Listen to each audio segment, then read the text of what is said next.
As not formally adjourned, so I'm going to give a minute for the Finance Committee to conclude its business. Mr. Kotcheberger. Yes, all right. Thank you, Tony. Thank you, Tony. So thank you very much, Jay and Kimberly, for the presentation. And we will conclude at 7:01 p.m. I move to adjourn. Okay. I'll second, and we are adjourned. Thank you very much. Thank you, Mayor. Thank you. All right. This is the April 12th regular meeting of the Mansfield Town Council. And we will open the roll call. Would everybody please close your microphones? Thank you. Thank you.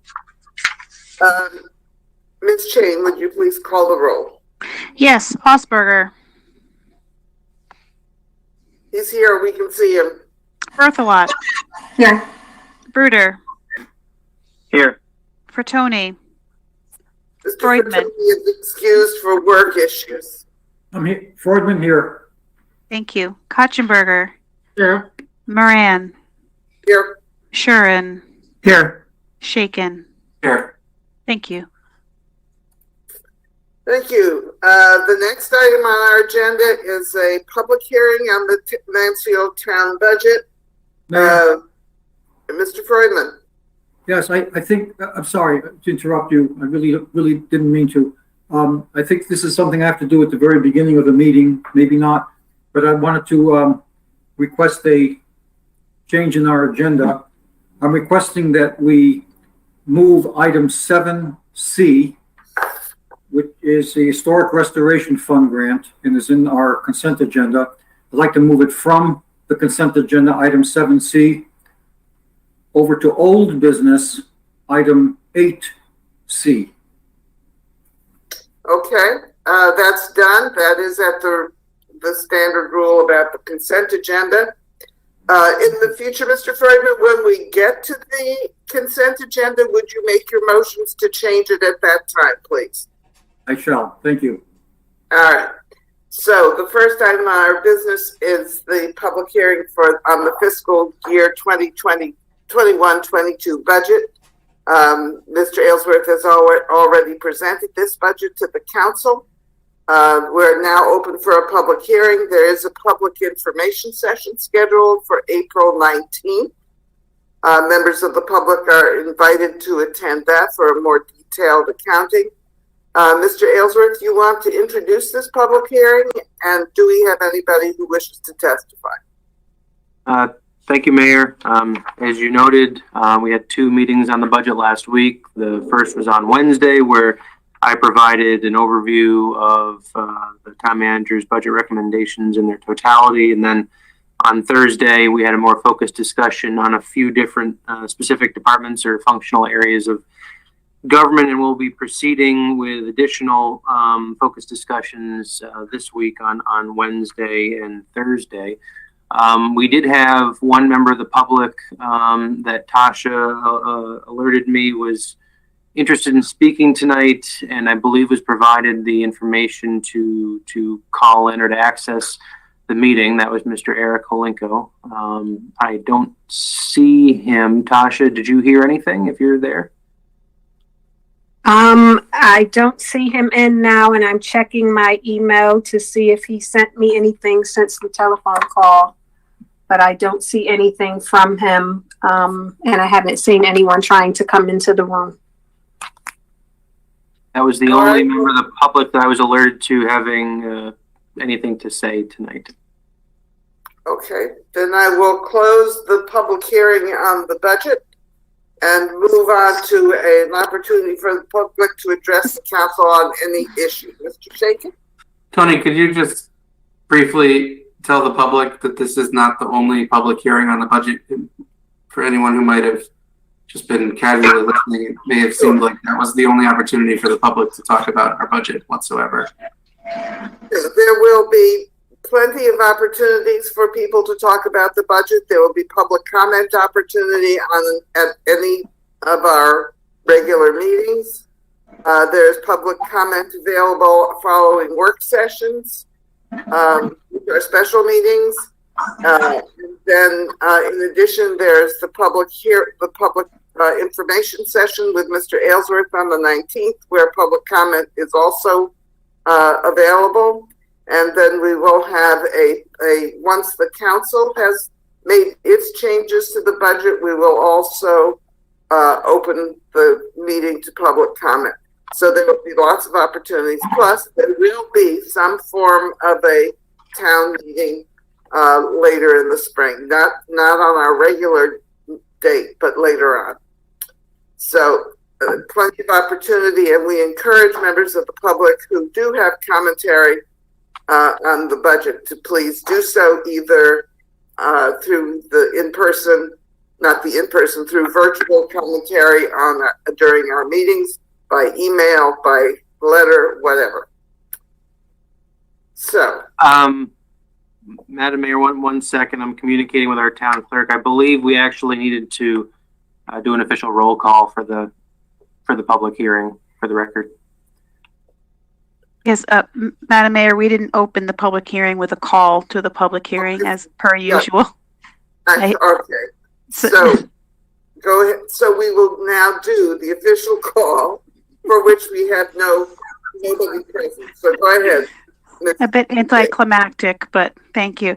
The Mansfield Town Council will hold a public hearing at 7 p.m. at their regular meeting on April 12, 2021, virtually via GoToMeeting to solicit comments regarding the proposed fiscal year 21-22 budget. Copies of the proposed budget and related materials are on file at the town clerk's office, 4 South Eagleville Road, Mansfield, and are posted on the town's website, mansfieldct.gov, dated at Mansfield, Connecticut, this first day of April 2021. Thank you. Thank you. And once again, is there anybody who wishes to speak to the council on the budget?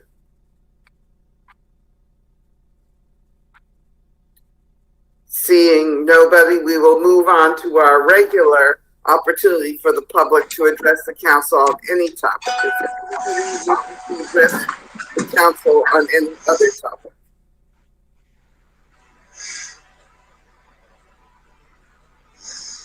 Hearing and seeing nobody, we will close the opportunity for the public to address the council and move on to the report of the town manager. Mr. Aylesworth. Bless you, Charlie. So please close there tonight while Mr. Aylesworth is presenting his report. We'll take questions at the end. Thank you, Mayor. On April 5th, we published the second installment of the bi-monthly town electronic newsletter. Continue to get public feedback from a number of citizens and appreciate that constructive feedback. Feedback's generally positive, but people continue to provide suggestions about content and formatting and how we might be able to improve upon that publication. So that's appreciated.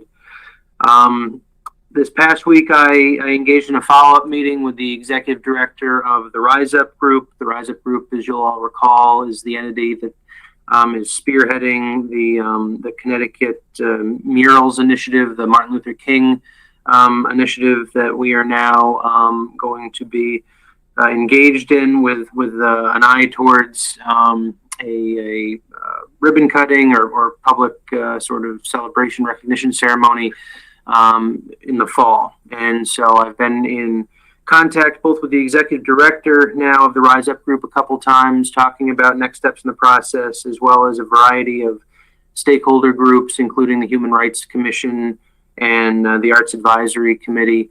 And I believe that the structure that this town will use in terms of facilitating completion of the mural, and that includes everything from site selection to fundraising, to obviously production of the mural itself, that's starting to take shape, and I look forward to keeping you all abreast of that as the process moves forward.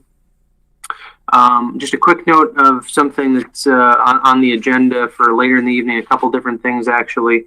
The first is we received a notification from Congressman Courtney's office for earmark funding project opportunities, and we will talk a little later in the meeting about the projects that the town of Mansfield submitted requests for.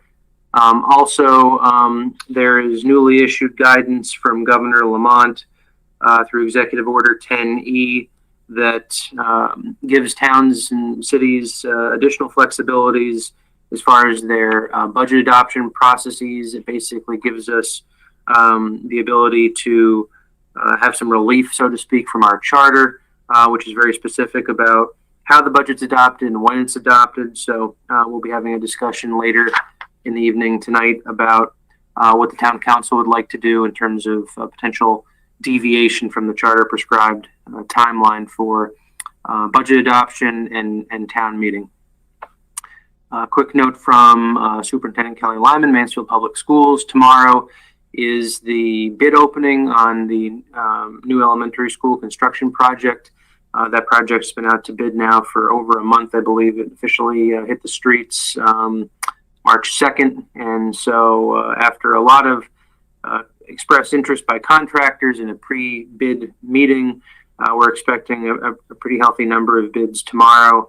And that bid opening will be conducted virtually at 3 p.m. And in your packets, I provided a link to that meeting if you're interested in attending.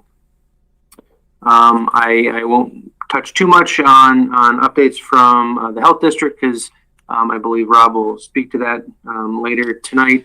But I will just toss out that they have hosted 75 clinics with a total of 7,500 doses being administered, and the population that is served by Eastern Highlands Health District, the member towns have collectively crossed the 40% threshold of population that's been at least received one dose of a vaccine. As far as our affordable housing plan, we want to put out a plug for completing the affordable housing survey. It's a survey that should be able to be completed in about 5 minutes. Any resident is interested or encouraged to take it. It's going to inform the development of an affordable housing plan that we're working on. And there's information available on the town's website where to go to complete that survey. Survey can be accessed mansfieldct.gov/affordable housing plan. Our Helping Hand program, this is being funded with Small Cities Grant dollars to help with childcare and food assistance. People can still call and get information about how to participate in that program. And that number is 860-429-3330, or email helpinghand@mansfieldct.org with any questions. An update on behalf of the Downtown Partnership. This month we're celebrating poetry in downtown stores. They invite you to celebrate National Poetry Month with a poem stroll, sidewalk stanzas, and pop-up poetry. This is Mansfield's first time participating. However, it's the 25th year for celebrating poetry in April. On behalf of Human Services, there are 10 households signed up for CSA shares through the Mansfield Farms to Families program, which is a collaboration between Human Services and A Taste of Mansfield. It's grant funded by the Department of Agriculture, and they have 5 more incentivized CSA shares to offer families who are eligible. Applications are still being accepted and available through the town's website. With a donation from Sticks and Stones and volunteer labor from the Senior Center members and University of Connecticut students, gardens at the Senior Center were enhanced on April 3rd. The work session was coordinated by one of our staff members and Master Gardener, Jessica Dewars. And the Senior Center will begin to offer weekly drive-through meals in the month of May. The Mansfield Community Center has a 2-week free trial this spring through June 30th, designed to try to engage new and past members. The 2-week free trial is open to anyone who has not participated in a free trial or had an active membership since June 22nd, 2020. Over the past year, library staff have been updating their preschool story collection kit. Now completed, these 60 kits have been refreshed with a particular emphasis on adding diversity to the titles. Librarians have an obligation to select, maintain, and support access to content by diverse authors that meets the needs, interests, and abilities of all the people our library serves. And each kit consists of 8 or more picture books, along with toys, puzzles, and puppets on topics that kids love, including the alphabet, bedtime, cookies, owls, seasons, trucks, and more. Couple updates from facilities. As you all know, we were recently provided a final report from Connecticut OSHA for a number of infractions that they witnessed when they conducted a random site visit. That was in early December. We had a informal conference with Connecticut OSHA and worked through a number of these things and came up with a plan to address them. And in exchange for our proactive efforts, they gave us relief on the fines that would have otherwise been due. And so over the past few weeks, since that last meeting, facilities has been very busy working diligently to remediate issues that were identified in that report. And that includes a wide range of things, including installing new exit lights in places, adding power outlets where they're needed, and installing new eye wash stations as needed. Also, on behalf of facilities, we have a request for qualifications that was recently issued. This is part of a plan that was discussed during last week's, or alluded to during last week's budget meetings, to fund a facilities use and basically needs assessment, present and future needs assessment for municipal facilities. So we've issued the RFQ now. Obviously, the project itself won't move forward unless funding is included for it in the 21-22 budget. But we want to get a jump on soliciting interest from prospective qualified firms. And the facilities department is also in the process of finalizing and publishing an RFP now that we finally have a project number that's been assigned to the project relative to bids on the middle school roof replacement and the roof mounted solar array for the middle school. We're expecting that to go out to bid April 14th with a submission deadline of May 6th. As far as DPW, 15 staff members received first aid training and have become certified. Our HR department coordinated that training, and members of Parks and Rec performed the instructions. So very much a collaborative effort. Very happy that members of our DPW operations team were able to get that training, and you hope it'll never be needed, but reality tells you that it will, and it's really good that we have people that are able to provide that response until certified first responders are able to get to the scene. Annual street sweeping of all town paved roads is underway. I believe that's currently at 35% complete. DPW is working on gravel road maintenance right now. And once completed, that crew will transition to drainage work on a portion of Mount Hope Road that's west of Warrenville Road or State Route 89. A pollinator pathway collaboration between the Mansfield Sustainability Committee and groups from Chaplin and Wyndham is working to promote the health of pollinators. This spring, the committee is distributing sunflower and zinnia seeds, along with information about the peril facing pollinators and actions that can help reverse the trend. And this is a collaborative effort amongst the town, Oak Grove Montessori School, Mansfield Public Library, Mansfield Public Schools, our youth services program, and Girl Scouts, are everybody kind of playing a role here locally. The Solid Waste Advisory Committee is working on various ways to increase participation in residential composting through a compost communication campaign. There's a pre-order compost bin and rain barrel sale happening now until June 3rd. And on June 12th, the ordered items will be available for pickup at the transfer station from 9 a.m. to 1 p.m. And last but not least, I know people are very excited about this. Want to make sure everybody knows that the swap shop at the transfer station is slated to reopen April 17th. The swap shop will resume its Tuesday, Thursday, and Saturday hours. We ask that everybody mask up and observe social distancing guidelines. And perhaps most importantly, we're asking that residents limit their donations to 2 boxes per visit, and also that they limit their visits to 15 minutes, because we want to make sure that we don't have too many people overlapping, and we want to make sure that we serve as many people as possible while the swap shop is open. And the rest of my report is included in the packet. Thank you.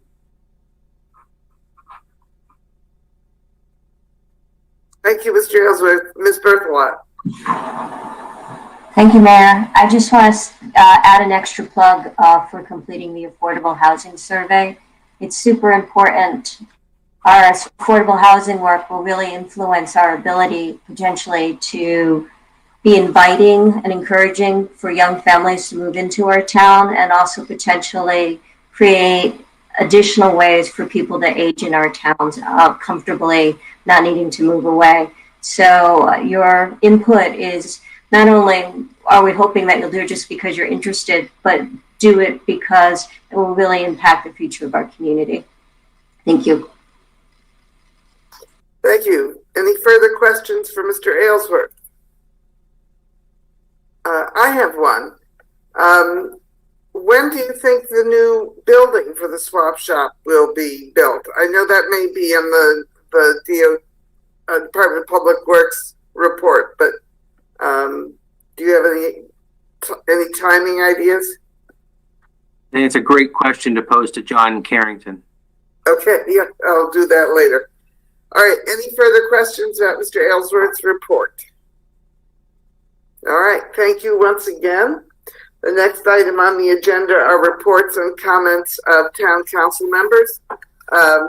My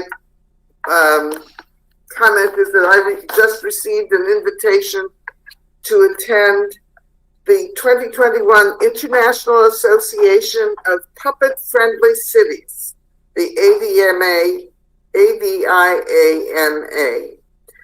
It's meeting in Saguenay, Quebec, Canada, which looks to me like a very remote but very interesting city.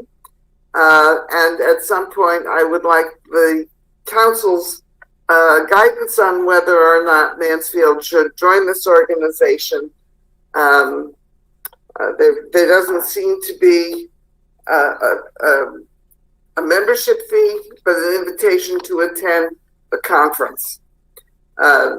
That also brings to mind that I've also received notices from CROG of our dues for the coming year, and also a notice from CCM that they have a plan to remit 50% of the dues that we paid this past year to cities, or to use that 50% against next year's dues. So I don't know, Mr. Aylesworth, whether you have included those pieces of information in your budget or not. But both of these organizations provide very significant services to the town, and I would strongly recommend that we continue to participate. I don't know how we want to take our 50% of CCM dues, but in any case, it's an opportunity, and they are responding to the needs of cities during this past year. Are there any other comments and reports of council members? All right. The next item on our agenda is the consent agenda. Mr. Freudman has already requested that one of the items be moved off the consent agenda. So the consent agenda is the minutes and the fair housing policy and resolution. Fair housing policy and resolution are things that we have regularly adopted. There isn't anything particularly new here. Do I have a motion to adopt the consent agenda? Mr. Schern moves to adopt. Is there a second? Seconded by Mr. Osberger. Any questions or comments on the consent agenda? Is there anybody who wishes to vote against the consent agenda? Is there any? Okay, I see none. Does anybody wish to abstain? Seeing nobody, the consent agenda is adopted unanimously. The next item on our agenda is the COVID update. Mr. Miller, welcome to the Mansfield Town Council. Thank you so much, Madam Mayor. And thank you to the rest of the council for having me here tonight. I'll try not to take up too much of your time. I'm going to start off with a little data. The town of Mansfield, including the university population, has a current rate per 100,000 of 21.6 as of April 3rd. If you adjust for the Yukon population, then that number drops down to 16.1 per 100,000.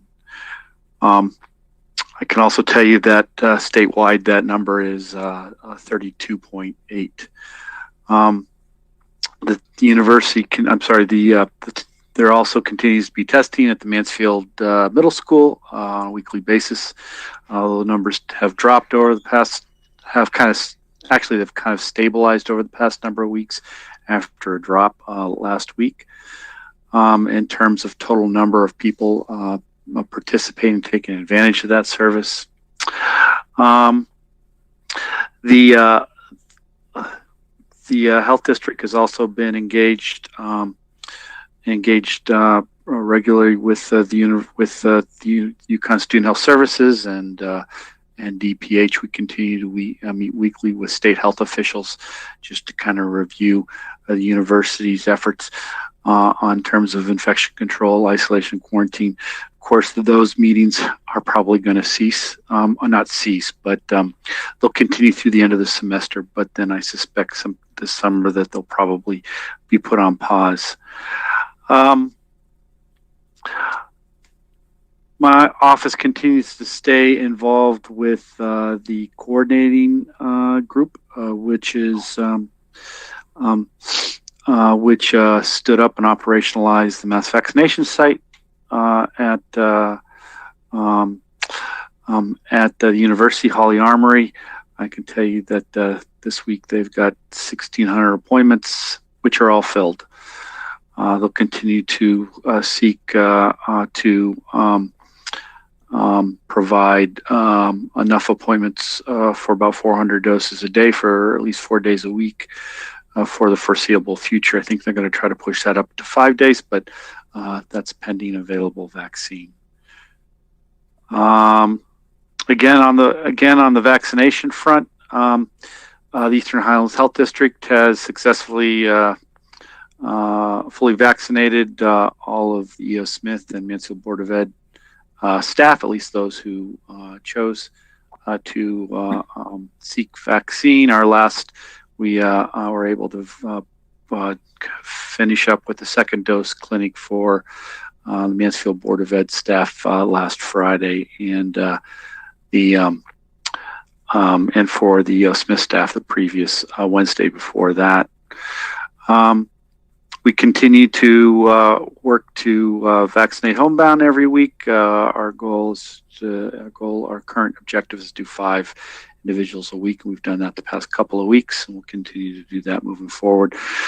We'll try to ramp that up a little bit more, depending on demand. Right now, the demand is steady. The state sends us a weekly list of individuals district-wide. And I think that currently we have about 15 or 20 people on the list that we'll have to reach out to. As the town manager had mentioned, we had, as of last week, administered 7,500 doses, 75 clinics. Just want to make one minor adjustment to the total population, which has received at least its first vaccination. With the UConn population, that's 37.5%.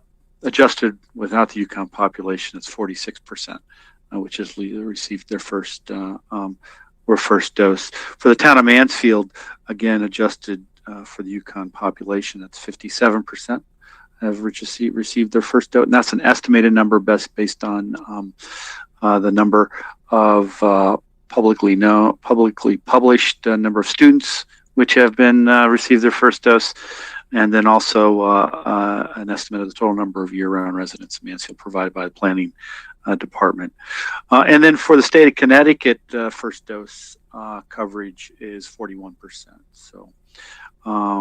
So relatively speaking, we appear to be doing reasonably well and continue to work towards staying ahead on that front as much as possible.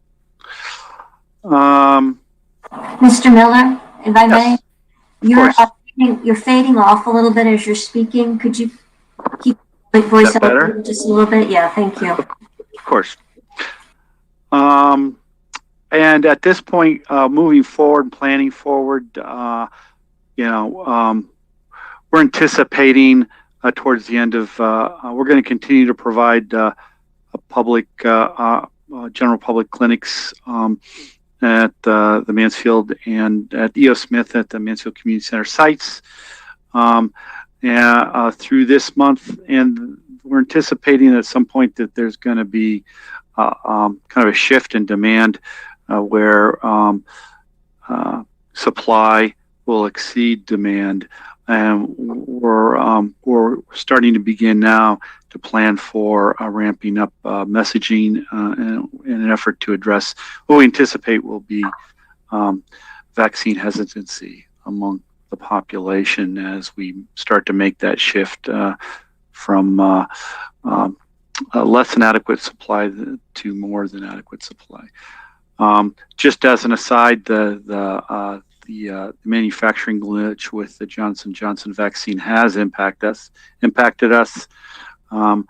We were pretty well positioned to fully transition from the Johnson & Johnson away from the Moderna, really allowing us to materially improve our output for those to get fully vaccinated. But with this setback, it's definitely going to affect our ability to get more quickly more people fully vaccinated. So with that, I'll be glad to answer any questions. Mr. Shakin.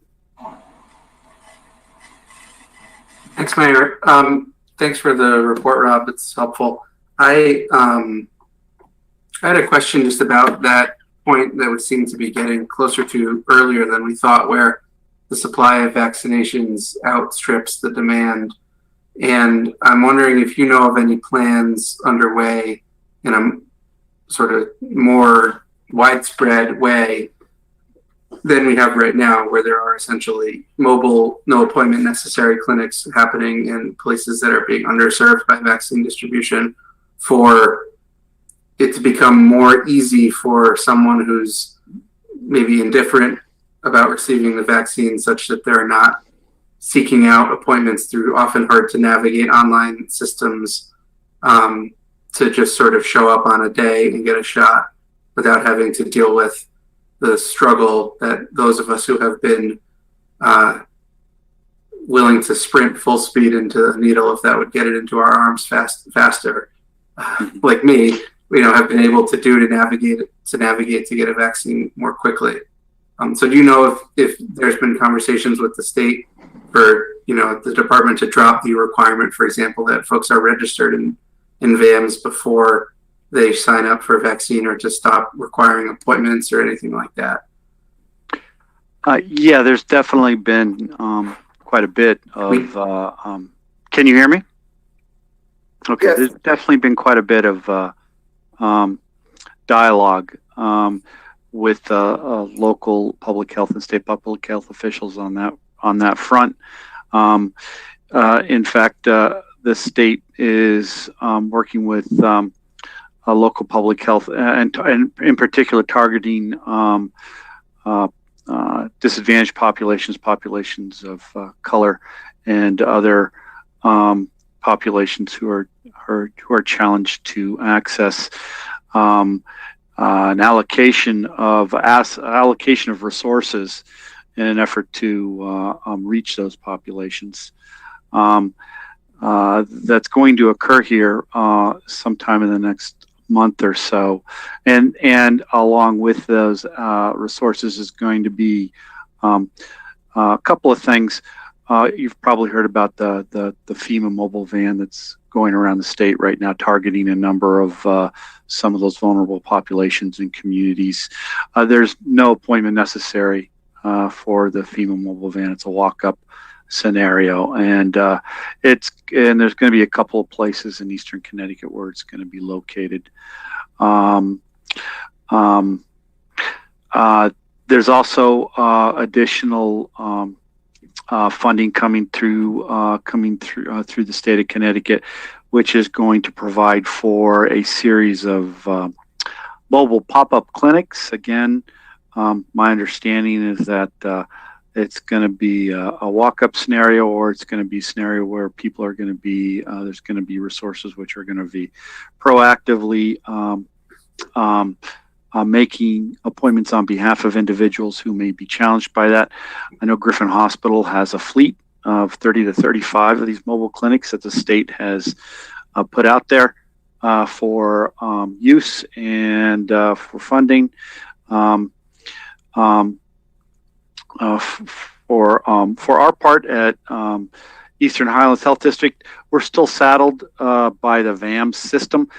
These assets I'm talking about aren't going to use VAMS; they're going to use something else.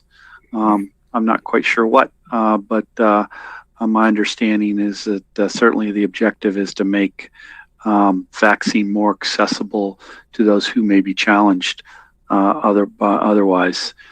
So there's definitely work in that regard statewide, and I certainly know that the Windham area is a target for these efforts. We're partnering with Access Agency and the North Central District Department of Health in their proposal to tap into some of these funds to reach some of those individuals in the Windham and the broader Windham area. And I had just a second question, Mayor, if you may, just quickly. Sure. It was reported today, Wesleyan University announced that so UConn students are returning home. They are home. This is their spring break, and they're not returning to campus for the remainder of the semester, with the exception of UConn having announced some outdoor graduation ceremony at Rentschler Field, I believe. Wesleyan University was reported today that they're going to require the COVID vaccine before students arrive in the fall. Many colleges around the country and universities have made a similar announcement. I don't know if, off the top of my head, if there are others in Connecticut. Do you have any insight about whether UConn is planning on such a requirement for returning students in the fall? I do not. Okay, thank you. Our information that we've received from UConn very strongly recommends it, however. Ms. Berthelot. Thanks, Mayor. Thanks for your report, Mr. Miller. So happy to hear that we're getting vaccines into the arms of folks who are homebound. Did I hear you correctly? That the people that you're vaccinating are being identified by the state. Did I hear you correctly? If folks are homebound and they want to get on that list, how should they go forward? How do they get on that list? That's an excellent question. There is a statewide intake form, and I must apologize. I don't have the link in front of me. I'll have to. What I'll do is I'll follow up with the town manager's office to make sure that link is publicly available for anybody who wants to be put on that list. Any further questions? Thank you for that. For Mr. Miller. Mr. Freudman. Thank you, Mayor. Mr. Miller, if I understood you correctly, the vaccinations being conducted under your auspices, whether it's at Eagle Smith or wherever, are people who have registered under VAMS. Is that correct? That's correct. Okay, well, this is kind of a comment and a question. I got vaccination too, and I had to go through the VAMS system too, but there was one very big difference. And I don't know if this is something you do, personally, and the secretaries and whoever is available that's not out on call at the time. You see, the town has some lady out of the senior center, although I think she would help anybody, Jamel Figueroa, at 860-487-9875. And I too had to go through the VAMS system. However, the major difference is this was a voice on the other end of the phone who arranged a mutual time that was convenient when I could get on my computer, and she guided me through the application process and how to answer the questions. And that to me with all due respect, that is the only real help. And if that's not what you're doing, just giving a link to VAMS, frankly, that's not much help to people like me who get easily frustrated and bollocksed up in some question that they don't know how to answer and give up very quickly.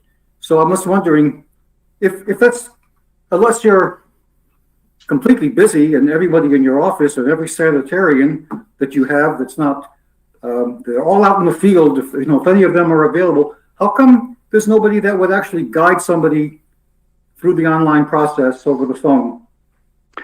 Excellent question. Without that, I would not have gotten back to it. Excellent question, Councilman Foyman. And the direct answer is that we Jamel is our partner, as are all of the senior center and human services departments in the 10-town health district. We in fact convened a meeting of them early on in the pandemic. We knew that accessing VAMS by seniors or others who may be challenged by the digital environment. And so we established very close relationships with Jamel and her colleagues throughout the district because we knew very, very early on the health district would not have the staffing to field the number of calls and questions that we'd be confronted with. So we recruited and coordinated with them to provide those services to the communities, and they've been doing a great job, as you just pointed out. We talk with Jamel regularly, along with her colleagues around the health district, serving the seniors in our population. As a final comment, that's all very well that you partner with her, but she's the one doing it. Yep. And that is a town function. You're part of a district which serves 10 towns. We're just one of them. So it's not like your partner. It's like the town is doing it. You're not guiding people. And I'm not here to judge just how busy you are, but it seems like, if some people did a few a day and someone else did a few a day, that would lighten the load. But it doesn't seem like that's a function you wish to have the Highland District be tasked with, even in a minor role, to relieve the burden. Just a comment. I'll leave it at. Thank you. I would like to point out that one of the characteristics that I have observed of the staff during this period is the fact that people have come together to work collaboratively, to share services, to fill gaps, even to share supplies. And the fact that the town is able to do these in-person guides, it's not only coming out of the senior center through Jamel, but also through the library, where people have gone in and the librarians have walked them through the use of the computer and gotten them online, and also on occasion through the health district as well, although they have delegated this responsibility primarily to staff in other places. So, Mr. Freudman, I'm really glad you got your shot, and I'm really glad you got help from staff, and I think that the way you got it was exactly the way it was designed to work. And once again, it is a real mark of this area that the staffs have been so collaborative and effective. Any further questions of Mr. Miller? Hearing none. Well, I have one more. Mr. Miller, do you think that dispersing UConn students to their hometowns is going to make a problem for those hometowns? Well, I think at this point we understand that travel is a risk, and I think we also understand that this particular age group, either by virtue of the inability for at least the younger group to get vaccinated, or maybe a harder access to vaccine, and also I think by virtue of an age group which is, I think, noted for potential behaviors which can be more risky, that this situation, as you describe it, isn't without its risk. That being said, it's hard to measure that risk. So I'll leave it at that. Thank you. Yep.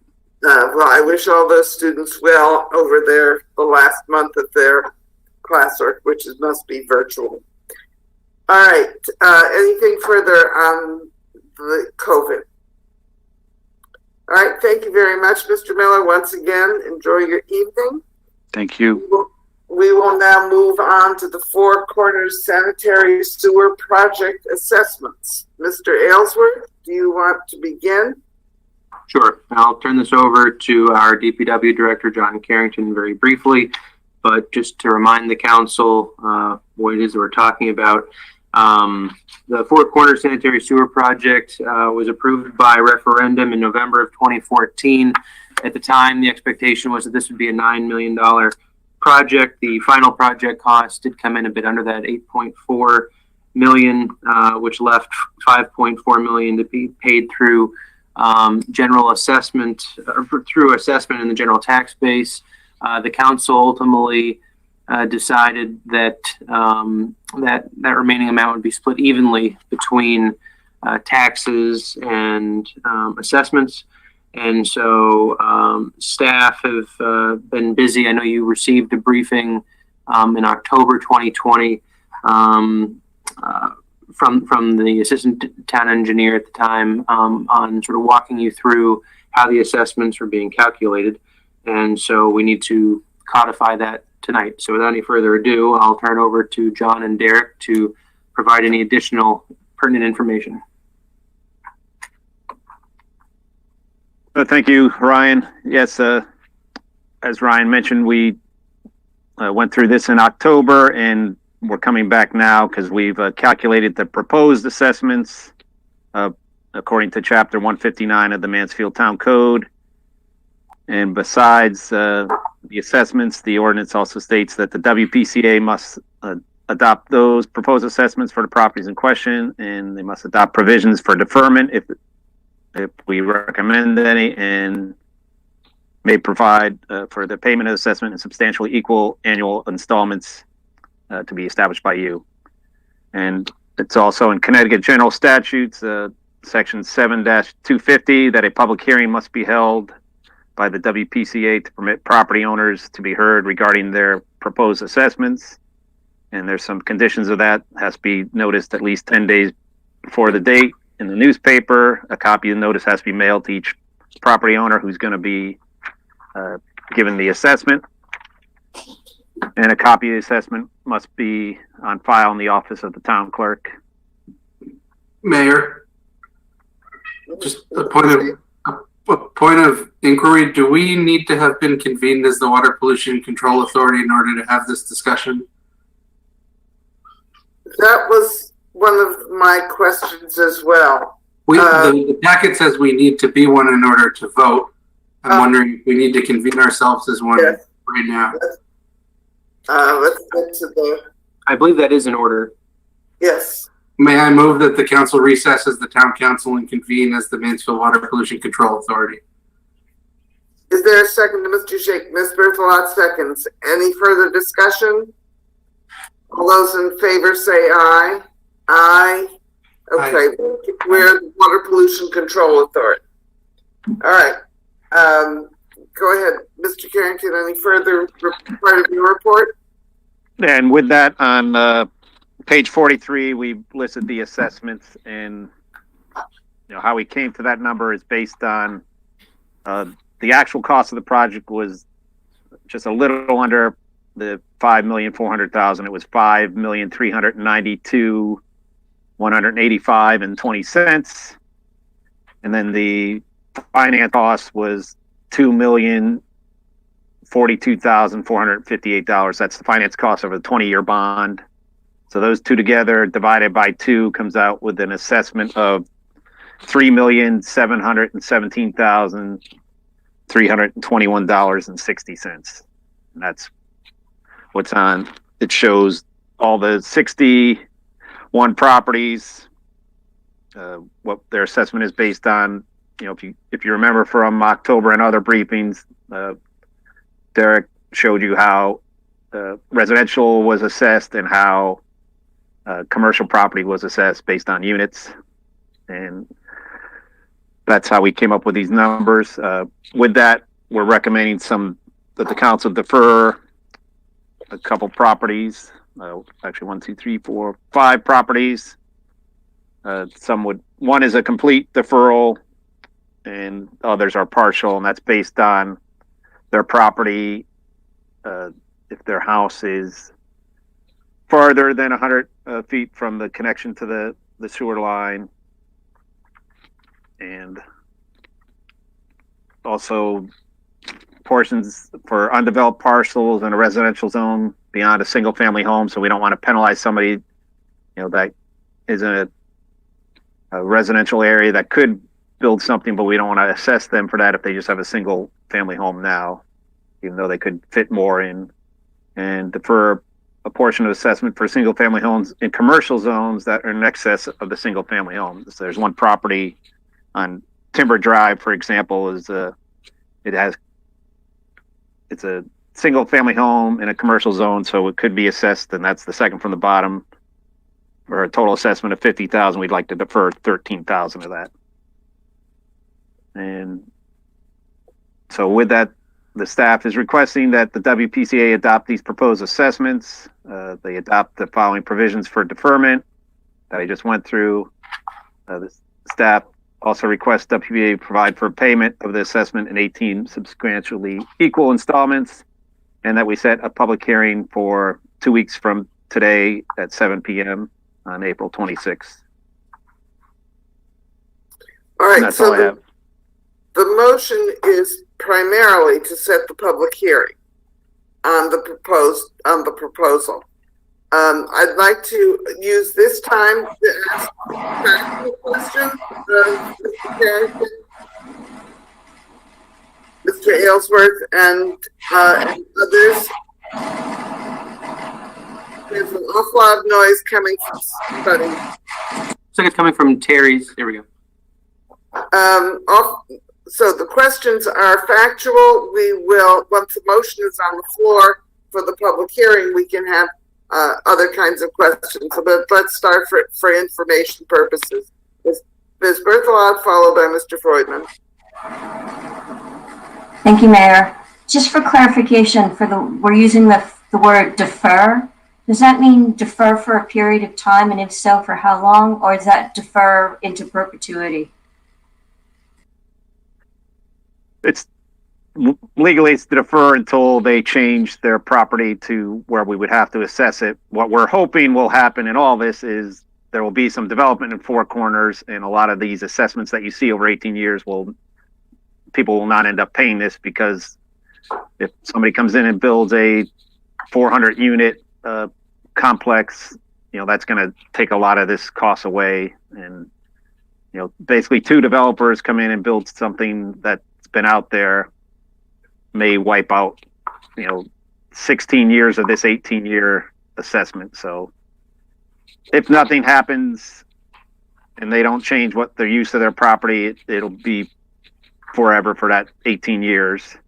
But if they convert to what they can do on that property, then that deferment would go away. So, Mr. Carrington, what you're saying is that basically this is dividing up the amount of bond money that we have borrowed, and that it will be recalculated periodically to see what's left paid? It's somewhat like that, Mayor. What it is it's the half of the construction cost that was remaining. Right. $3 million was paid for by state grant. Half of that cost plus half of the bond costs over 20 years. Right. Then that's what's assessed to everybody. But if somebody comes into one of these properties and builds a 600 unit, multi-unit family housing complex, those 600 units will get assessed, and their assessment will knock down a lot of these assessments. And if we get a couple of those, it may pay all 3 million off a lot quicker. Okay, Mr. Freudman, followed by Mr. Shaken. I think my question was largely answered already by Mr. Carrington. I just want to make sure we're not changing the 50-50 split, are we? No. No, okay, and I was just a little confused by the wording, because the beginning of the proposed motion, which hasn't been made yet, is to adopt the proposed assessments, and then at the end of the motion, it's to schedule a public hearing, so I think it's to be understood that it's not really adopted until, after a public hearing and then brought for a vote. Is that we're just Yes, want to if you make sure we're just voting on having a public hearing, not to adopt, because Well, you're adopting the proposed amendments so we can have a public hearing on those, not amendments, assessments. So we can have a public hearing on the proposed assessments. After the public hearing, either that night or the next council meeting or whenever you decide, the council can then adopt the actual assessments, but you have to adopt the proposed assessments first. If you look at page 45, and Kevin Deneen is here, he came up with a process for establishing the assessments, and you have to first start with a proposed assessment so there's something to talk about at the public hearing. okay, that's fine. And finally, I'm not questioning your judgment on the exception made for timber, an address on Timber Drive, but what was the rationale for that? Again, I'm sure it was for a good reason, though. It's a single family home in a commercial area, so it kind of gets penalized for being in a single family home. I don't know how long it's been there, but it's been there a long time. And to penalize it for being in a commercial area initially, when it's just a rental property, or I believe it's a rental property currently, it's trying to protect that homeowner, which I don't know if you were on the council, but a few years ago, they asked the Four Corners Sewer and Water Advisory Committee to look at these assessments to see if there was a way we could lower them for single family homeowners. There wasn't a good way to do that other than these couple of deferments. Otherwise, the biggest reason is because the Jensen's community is all considered single family homes, so there was no real good way to do it, and without adopting a new procedure, and we're just sticking with the way the town code charter requires. Okay, thanks. Mr. Shaken? Thanks. So I wasn't on the council when we initially sort of started this planning process. And most folks I think weren't. It's been some time, but would I be correct in sort of the assumption that our planning process was somewhat contingent on sometime around now, 2 years after the project came online, or a year after, it's been a year or two, whichever, that we would be looking at some substantial imminent development at Four Corners? Yes, that was always the plan for doing this in one of our 3 commercial area. Was we were hoping to get the development, and I don't know if COVID slowed it down or some of the opposition that's been out there that we know about has slowed it down, but it's what I guess, at the risk of sort of throwing a huge wrench in the works, given the fact that the university has begun a process of trying through any means necessary to slow the development of one of these projects down, very much including trying to tie up developers in court for a period of years, even if the town ends up and those developers end up being successful in fighting that lawsuit. Is there an opportunity for the council to continue to delay assessing the property owners, given that the likelihood is that as soon as one of these developments goes in, their assessments will go down? So if we assess folks, they're going to have to start paying this large number divided by 18 every year, and that will hopefully reduce significantly or go away entirely when the town is ultimately successful in developing commercial property to hook into the sewer line. So my question is it possible for the town to continue to delay assessing these property owners until we can figure out how to unjam the log jam at Four Corners? And if so, what would the financial implications be for the town? Mr. Aylesworth has his hands up, so Mr. Aylesworth, you can answer this or call on anybody whose help you need. Yeah, I guess related to what the deputy mayor just asked, my understanding, this is where I guess I'd want John or perhaps Kevin to correct me if I'm wrong, but my understanding is if this is being paid out over a 18-year period, while I appreciate what was just said in terms of the amount of the assessment, let's call it, the first couple of years, the amount of the assessment that would be paid before some of this additional development picked up, somebody would pay more at the front end, but the offsetting effect of that future development would still be fully realized at a later date, right? It would pick up in progress year 3, year 4, whenever. So I don't think that the total financial relief of that future development would be any less. It would just be more backloaded, if I understand the way the calculations would work. Is that correct, John? Yes, I guess it depends when the development happens. So if somebody makes a payment the first year, like if you approve this and it goes through the public hearing and it gets approved, the first payment would be due, and we can talk about that in a future meeting if it's going to be all due July 1st or if we break it up in July 1st and like taxes. But it would be due, next fiscal year, either July 1st or July 1st and January 1st. So if we delayed it, like Councilor Shakin's asking, there's a risk if nothing ever comes, now they got to pay that off in 17 years. And Kevin I don't know if he knows if we can delay it. I mean, I always told everybody way back in 2014 when this was going to referendum, the WPCA at the time can make any decision they want. They could decide that instead of the 50-50 split that we just discussed, you guys could say it's 100% on that area or 0% on that area and 100% on the taxpayers. It's what the WPCA decides, but I think it has to be decided relatively soon. I don't think we can keep delaying it. Mr. Deneen, do you wish to weigh in on this before I call on Mr. Shuren? Sure. Thank you, Madam Mayor. I'll take a look at that, but we do have statutory limits as how long we can string this out. And I think as John is saying, if we do delay that stop, you're going to make those interim payments higher because you're going to be spreading them over a shorter period of time.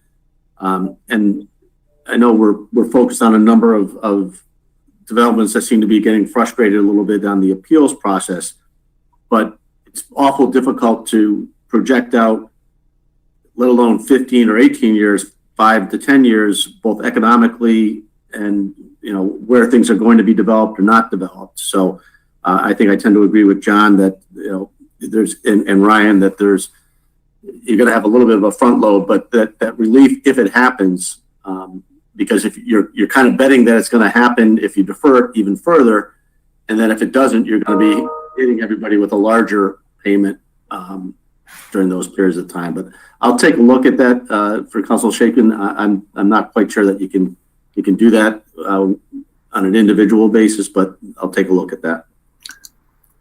Mr. Shuren? Yeah, I'm sorry. This is a very ignorant question. If people are paying their full amount for a couple of years, then a development comes in, reducing the aggregate. There's no rebate that they get for what they've paid at that high rate during this first couple of years.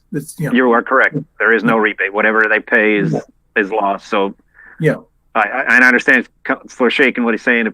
If we waited a couple more years and somebody comes in and then they may not have to pay anything, but if that couple years doesn't happen, then we're dividing it over 17 years, 16 years, or 15 years is going to. And most of these homeowners have all known since or not just homeowners, all the property owners have known since 2014 this is coming. Yeah, if I can just ask, as I looked at these numbers, and I don't know what property is what, but 18 years, typical, say, homeowner, single-family homeowner would be paying what, about $750, $800 each payment, something like that. If it adds up to about $12,000 each year. It depends on the property, but yeah, but basically, low end would be about that. Yeah.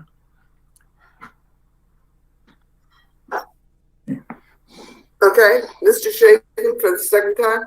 Yeah, just to follow up, the time period is not negotiable. So a deferral, if the council decide, if the idea that I just had sitting here was a good one, if the council decided to delay a few more years, we wouldn't be able to, it would just shrink the amount of time that someone would be able to pay this assessment. Would have no option to extend the period of time that assessment took place or to pick up a larger proportion of the cost as the town. Is that correct? The way I've always understood it is it has to be paid off at the same time the bond's paid off. So Okay. And it's usually, if we were perfect and the first year we bonded the money, it would be a 19-year assessment, but we didn't do that. That's why we're looking at 18-year. But John, I think to your earlier point, while if say 3 more years came and went, it would have to be paid off in a 15-year clip. I think the second part of his question was the council, as the WPCA, would have the ability, if it were so inclined, there's no advocating for this going on here, but you have the ability to change the percentage that's paid for by assessments versus general taxes, correct? Correct. That's so in 3 years, a different percentage could be assigned to each of those if the WPCA were inclined. Oh, I think no. I misunderstood. I think they have to make that decision tonight. I may be incorrect, but I think once you do the public hearing for the assessments, I think that locks it in. Okay. Again, I'm just a public works director. Those are more town attorney questions, I think. So. Sorry, that's actually kind of important. Kevin, could you answer if we adopt these assessments tonight and move to public hearing? Does that tie our hands for the next 18 years, make any adjustment to the share of the sewer assessment that is paid for by property owners versus by the general taxpayer? You're muted. Sorry. No, because after the public hearing, you then have the right to set the you're then acting at that point to set the formal final one. So you have that additional time. But in 3 years, we couldn't change it. It would just be after this hearing process, we would be able to set it for the next. I'll take a look at it. For example, obviously, as John is saying, if a development came in and those funds pay down the debt, if the council chose to take funds and pay down the bonds, the whole purpose of the assessment is to pay off the bonds. And the building costs. So I'll take a look at that, Councilor Shaker, and I don't believe that's a problem, but I'll double check that and get back to the council before the public hearing. I think I want to rephrase Mr. Shaken's question, or at least this is my question. Suppose there's no development happens and 4 years from now we decide that the town should finish paying off the bonds instead of the assessments. Can we do that? I think that's essentially the same question. I believe you can, but I'll double check that, Madam Mayor. Okay. Any further questions of Mr. Aylesworth, Mr. Carrington, or Mr. Deneen? Mr. Bruder? Yes, thank you, Mayor. I was looking at the proposed assessments, and if I'm looking correctly, the very first one at 497 Mill Turnpike, I believe that's the one where the old golf course is at, and there's some development being proposed there. With that assessment, with the recommendation that we have right now, because it's not technically developed land, and say that project falls through, where would that leave us with the bond if, for instance, they never develop it in the next 18 years, or, well, I guess there's a lot of variables in that, but, my question is if we pass this and, a property like that doesn't get developed, does that then mean that we would be splitting it among the other developed people or properties, I should say? This is assessed based on what's currently there and what it can have. Derek, you want to kick in on? No, you hit it spot on. All the assessments are based on what's there today, not what can be proposed. So it would be basically once they file for their building permit at that point. Thank you. That's helpful. So whoever owns property, no matter what state it's in, will start with this assessment, and then if they develop it, the assessment will develop, depending on the nature of the development? That's correct. Okay. Any further questions? All right, would somebody like to put the motion on page 40 on the table, Mr. Bruder? I'd be happy to, Mayor. I move to adopt the proposed assessment of the properties in the Four Corners sanitary sewer project, defer assessments for properties with frontages greater than 100 feet from sewer service until a septic failure or sewer extension, defer portions of assessments for undeveloped parcels in a residential zone beyond a single-family home, defer the portion of assessment for single-family homes in commercial zones that are in excess of the single-family home, allow for payment of an assessment in 18 substantially equal installments, and schedule a public hearing regarding the proposed assessments at 7 p.m. on April 26, 2021. Do I have a second to the motion? Ms. Berthelot? Mr. Bruder, do you wish to speak to your motion? I think that given the discussion we've already had, that I hope that my fellow councilors will support this motion. Does anybody else wish to speak to the motion? Hearing none, Ms. Chain, would you call the roll? This is an important motion. Yes, Augsburger. Is that yes, Charlie? Is that yes? Yes, okay. Yes. Berthelot. Yes. Bruder. Yes.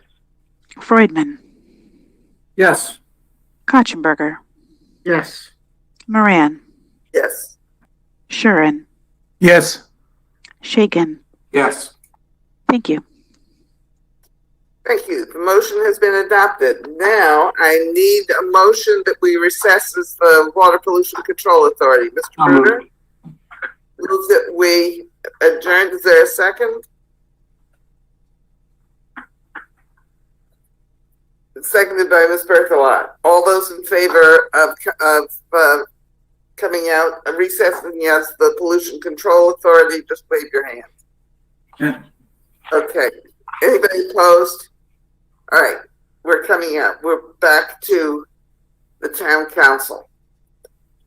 Thank you. And thank you everybody who's put all this together. This is a big, the culmination of a lot of work over many years, and there's a lot more to come.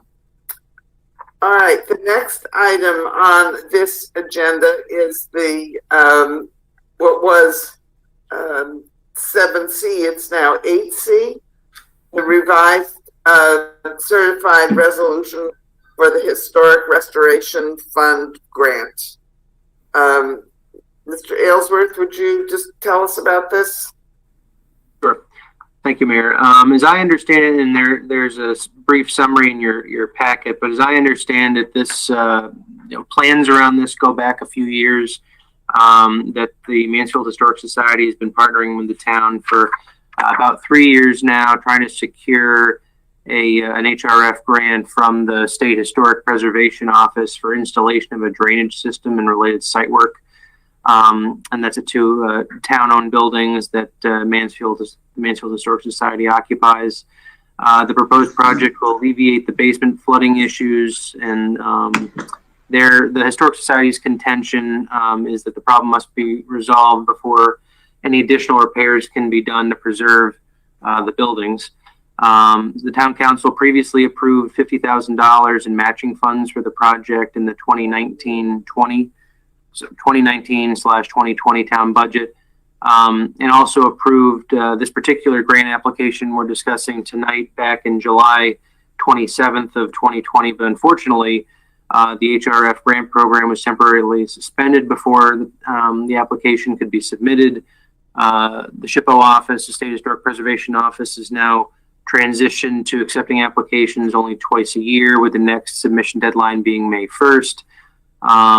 And so basically there are a few different things that have to be tended to in terms of logistical items, but the first of which, and the first has to happen before all the others can happen, is that the town council has to approve a new certified resolution naming myself as the signatory for the grant application and any related documents or contracts. That's because when the previous resolution was adopted, John Carrington was named as the interim town manager to execute those documents.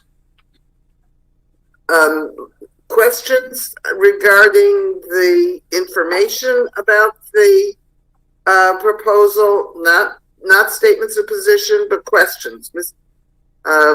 Anybody have any questions about this grant proposal revision? Is there somebody, Mr. Shaken?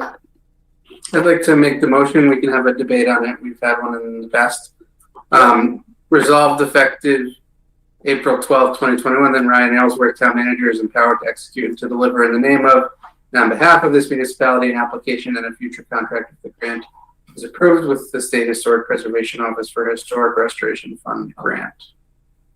Is there a second? Seconded by Mr. Konchenberger. Mr. Shaken, would you speak to your motion? Sure. We've had a fair amount of discussion about these particular facilities as a council.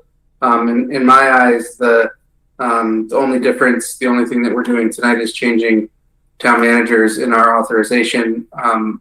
As Ryan stated, we've approved some limited funding, and I certainly appreciate some of the arguments that we've had in the past about how extensive the renovation would need to be on these two facilities to be completed in full. This is the first step of it, and there are likely a lot of steps to come if we are successful in receiving this grant.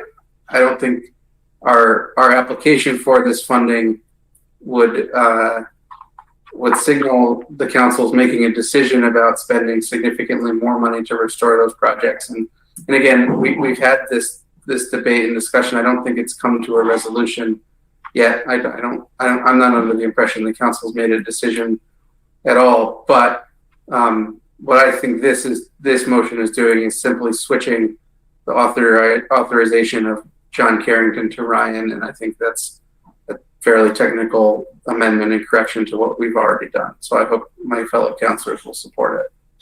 Mr. Freudman. Yeah, thank you. I'm going to begin by saying, I've attended almost all council meetings and have followed all of them since the end of '07. And this issue, contrary to what the deputy mayor said, has never been discussed. The only thing we ever discussed was just this grant. That was done about 6 years ago. The council agreed to spend money, of course, on a study. Now, about 2.5 years ago, I asked Mr. Carrington, who was then the interim town manager, about that study, because again, that was never brought to the council, never included in the packet, never discussed. But I knew it was an exhaustive study that we spent good money for, that nobody on the council really looked at. And I said, could you tell me what's in that study? He asked me if I wanted a copy. He said there was a copy in town in his office. I said, no, just the bottom line. I think he sent me a few pages. It gave me the gist of it. That study came out in 2016. And it identified, this is 5 years ago, $716,000 in critical repairs. You might ask why? Well, it's two buildings. They have to be built to the same historical contours and materials that hold you to limit how you do things in a historic district. And that's just the critical repairs. Clearly, with rising prices, with cost overruns, and the fact that when you're done with the restoration, you want to do some other things like landscaping and putting some new curtains on, not the ones that were on for 55 years. I estimate the real cost of a restoration would be close to $1 million. And the council has never discussed that, never discussed the scope of it. We just looked at it with blinders to apply for a grant that would pay $50,000, and the town would have to match it with $50,000, the estimate being $100,000, just to fix some drainage problem. But those buildings are essentially derelict buildings. They need everything: roofs, rafters, the walls are gone, the window casements. That kind of a price. I don't know much about construction, but it tells me it's a total gut of the building. and, build it up again. Now, I say with due respect to the council, to start putting money into it without having considered whether you're really willing to go, the full distance in restoration for two buildings that, may I remind you, have served absolutely no municipal function in 40 years, no necessary municipal function in 40 years, is not quite responsible. It would be like saying you have a car that has been dead in the water for years, it's 35, 40 years old, and somebody asks you to give them money for a battery and an alternator, whereas it needs tires, an engine rebuild, exhaust system, brakes, and a bunch of body work. But just give me money for the battery and the alternator to see if I can get it started. It's ridiculous. So I say this is a misuse of public funds, and I'm glad Mr. Carrington is here because he remembers that study and educated me on it. And he also told me something else. He told us at a council meeting some 3 years ago that it cost us about $400,000, to restore, proper resurfacing of our roads. I don't need to tell you that in our budget, which I'm not going to discuss that, we only have enough for 2.5 or 3 miles of roads a year, and we have 110 miles. There are critical needs that we have to do. This is not an important function. You know my opinion. I've shared it with the mayor. I've shared it with the former mayor, and I've shared it with the most honorable and highly esteemed deputy mayor. That what do we need to do it for? And I of course suggest we just sell the property as is if somebody will buy it. If not, demolish the buildings. Look, I'm not worried about the Historical Society. There are other arrangements can be made for it, but I'm not going to be held hostage to it. This is a misuse of public funds. I will vote no on this motion. Ms. Berthelot. I'm very uncomfortable with Mr. Freudman's tone, I certainly appreciate his concerns. It seems that we're all aware that we need to do, that one of the things the town council needs to do is sit down and prioritize our facilities. I think there's a way of saying that's not accusatory, that recognizes that we're all adults here and that we all care about. Point of order, Mayor. Excuse me, Mr. Friedman, I've got the floor. I'm making a point of order. Wait, a point of order, Mr. Freudman?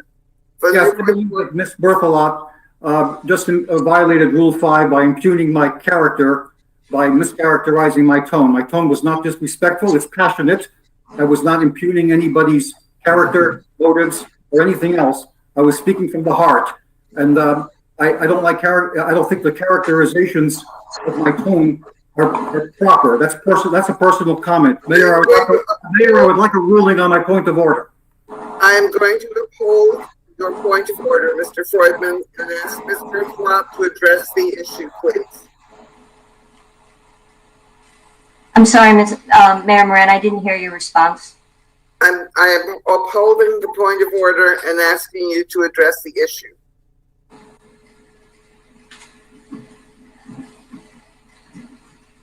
I'd like to appeal your decision, Mayor, if I may. And on what grounds? I specifically heard Mr. Freudman call into question the truth of a statement made by Mr. Shaken and use his position as deputy mayor in a very derisive framing of his level of esteem given to him. I'm uncomfortable with that. And I really think that as a council, we need to refrain from this sort of behavior. And of course, Mr. Freudman had a point. And if he would only express his point without calling into question Mr. Shakeman's honesty and concern for the town, I would be far more comfortable. I am going to ask for a recess for a couple of minutes while I uncover the process for an appeal of a point of order. Just give me a couple of minutes. It needs a second, I know that, in a debate. I need a recess. Just give me a moment.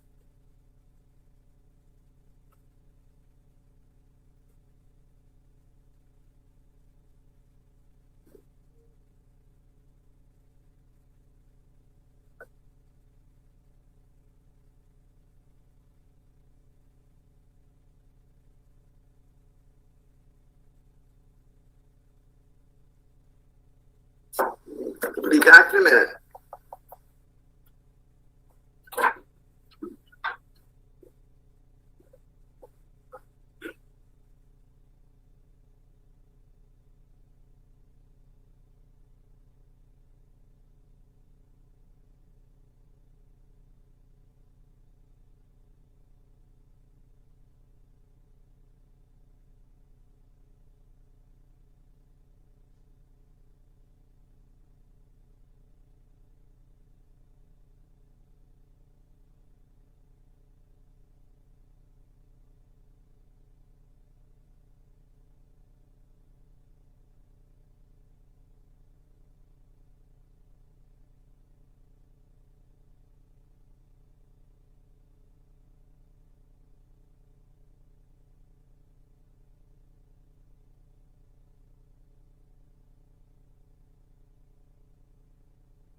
All right. An appeal of a point of order requires a second and a debate. Is there a second to Ms. Berthelot's appeal?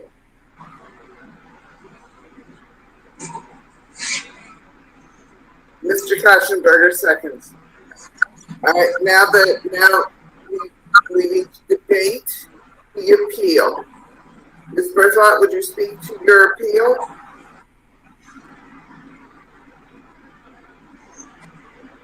Yes, ma'am. As I understood the point of order, it was suggesting that I was impugning Mr. Freudman's character, which is truly against the rules of order.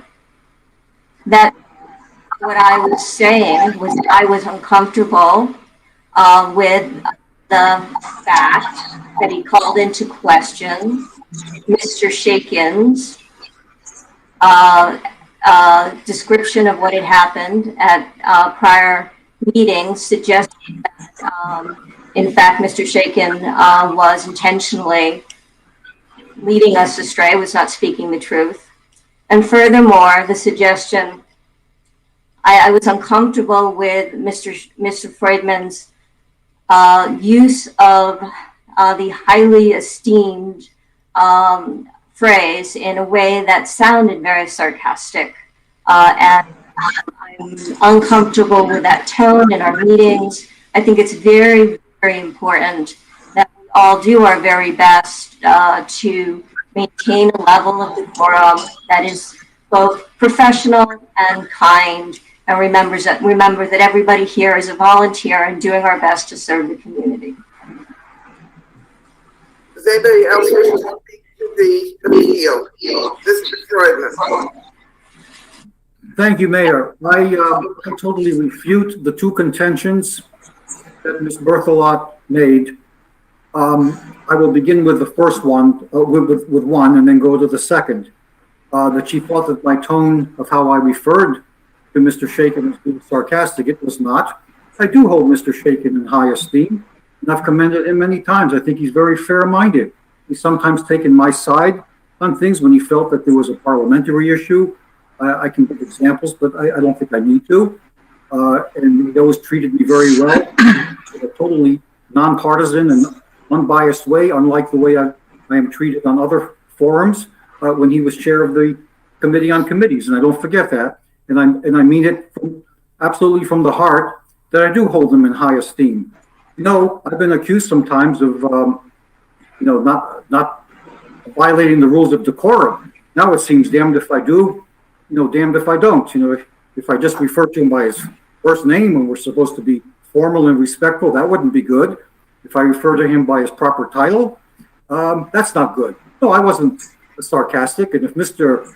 Shaken thinks I was, I will not only apologize to him publicly, but I will call him and tell him that. But there's no sarcasm intended, never has been. There's no place for that.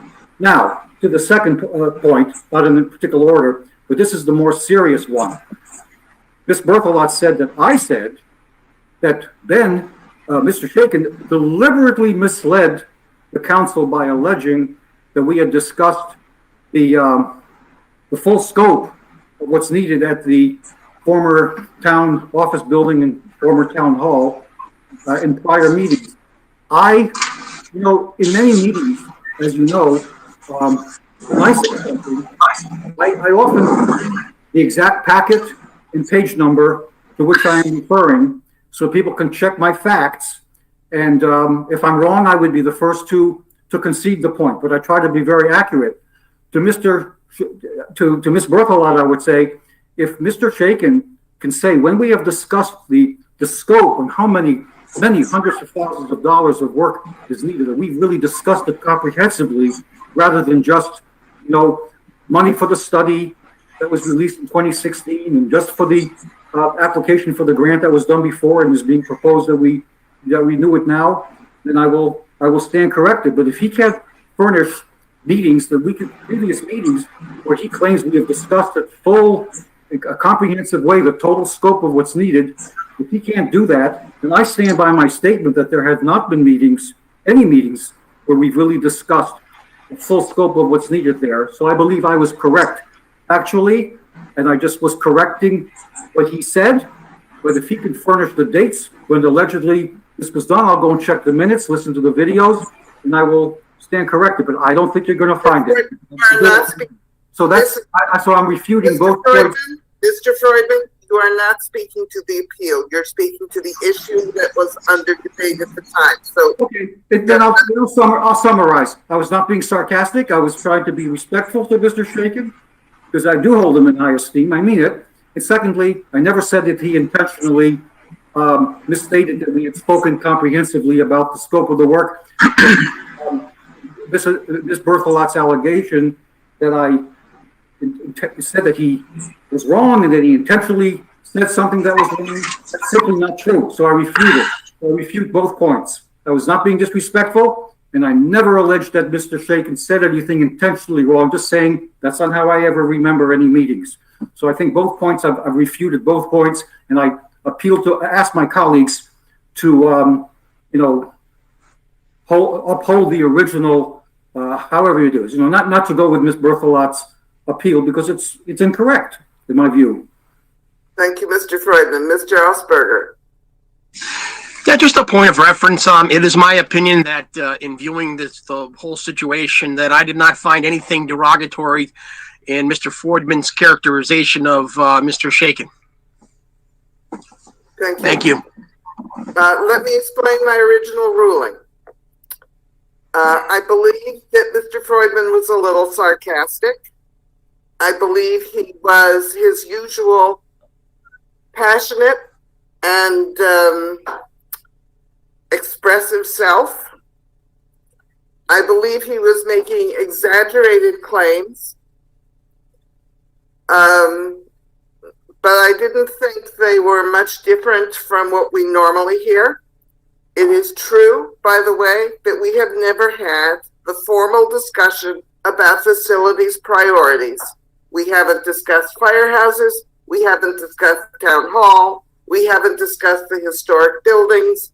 We haven't discussed the public works department. There's a whole range of issues that we have not discussed.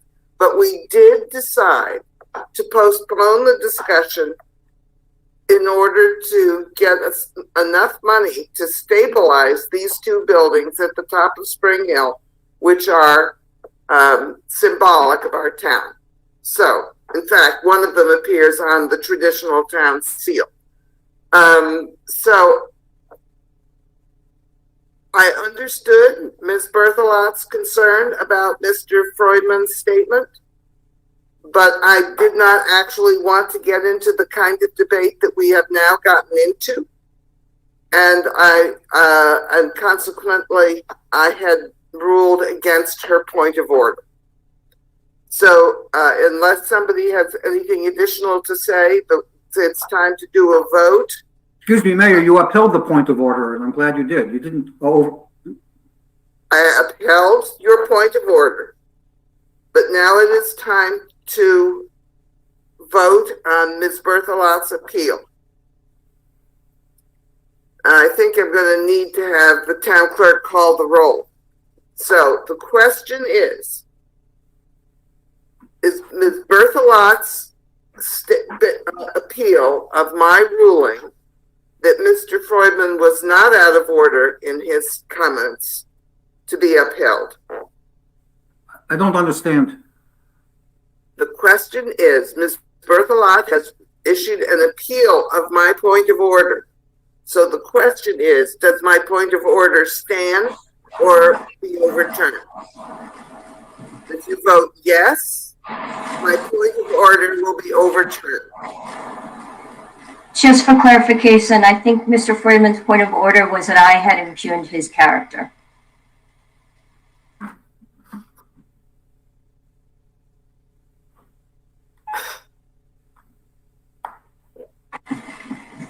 The question is whether, question before us, whether my upholding his point of order is to be overturned. If you vote yes, Ms. Berthelot's commentary criticizing Mr. Freudman remains. So this is the vote. Mr. Shuren? Yeah, I'm sorry. It's important. Does this vote mean your original? Wait, Mr. Freudman, Mr. Shuren has the floor. I need to understand, was your ruling that Ms. Berthelot impugned Mr. Freudman's character, or was it simply that she criticized him? My ruling was that her objection to Mr. Freudman's statements as a violation of the rules of procedure was out of order. It was a violation of the rules of procedure because she had not criticized his point of view, but impugned his motives or character. Is that what you're saying? She criticized his statements and his tone and his behavior as being uncivil and upsetting. Okay. Thank you. Mr. Shaken. Thank you. So let me just try to restate this because it's a little confusing. From the start, Mr. Freudman made a statement opposing the motion that I made. In that statement, he said a number of things, which I will get to when I speak for a second time on that motion. Ms. Berthelot then spoke about her concerns about some of the things that Mr. Freudman said, but not about the substance of the issue, about the way Mr. Freudman said it, and essentially accused Mr. Freudman of violating a council rule of procedure. But she did so as speaking on behalf of the main motion. Then Mr. Freudman made a point of order, alleging that she had violated Rule 5. The mayor upheld his point, and Ms. Berthelot appealed it. Rule 5 states that all meeting participants should confine their remarks to the substance of the issue at hand.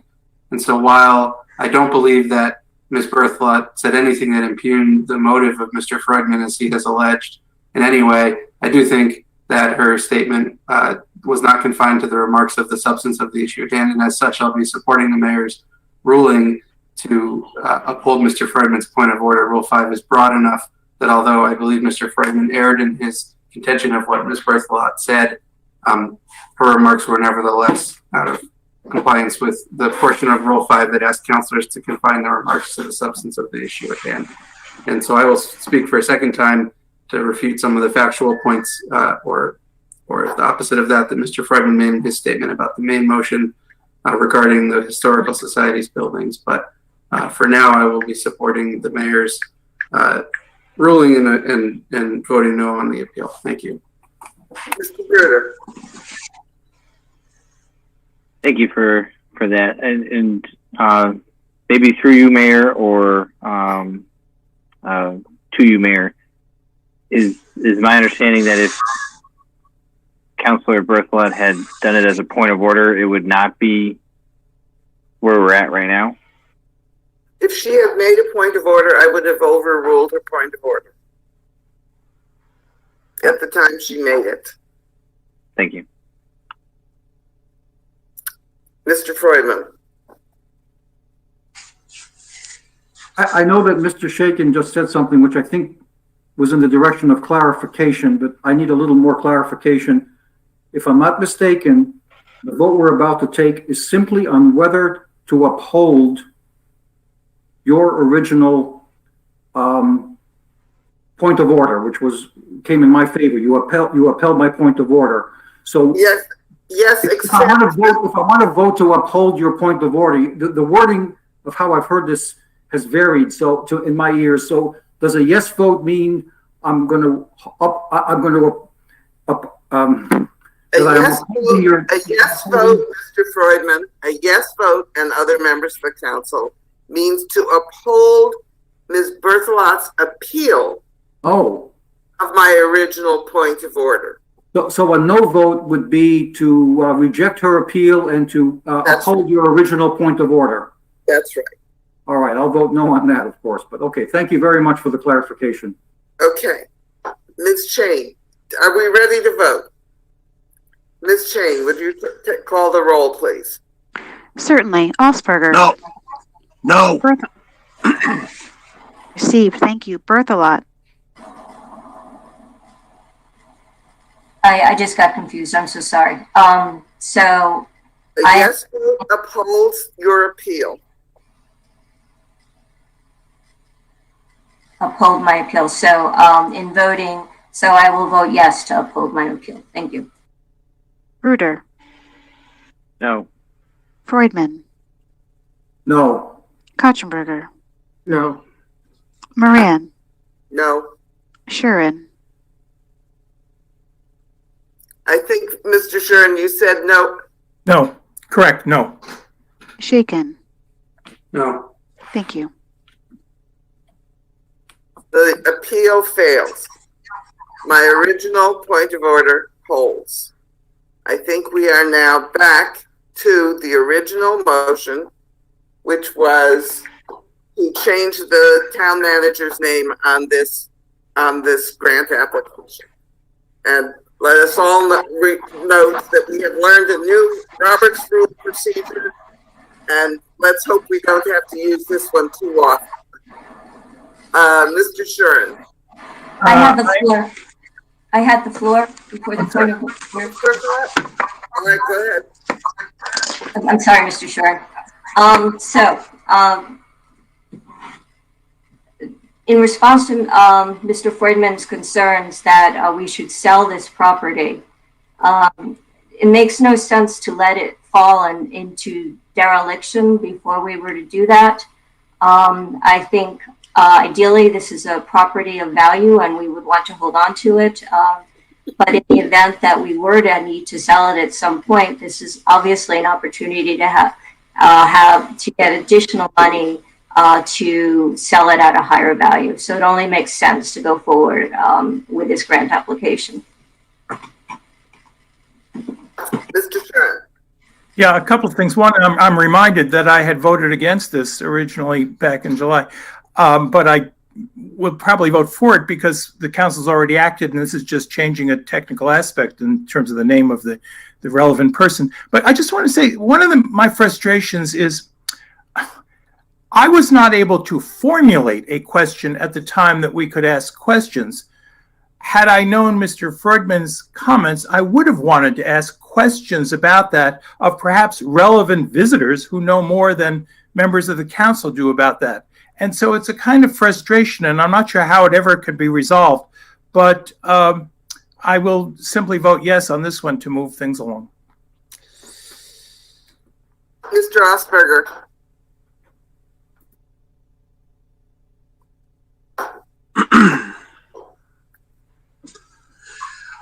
Yeah, just camping on to Ms. Berthelot's statement about the property and wanting to sell it.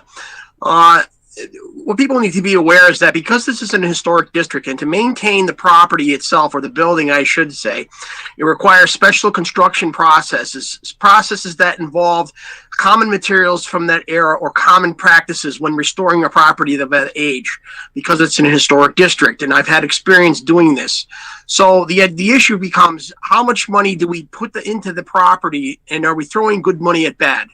You know, do we want to continue to maintain it if it's possible, or understand that the construction costs that are associated with restoring historic buildings is much higher than regular construction costs based on the construction abilities and processes that are necessary with a historic building?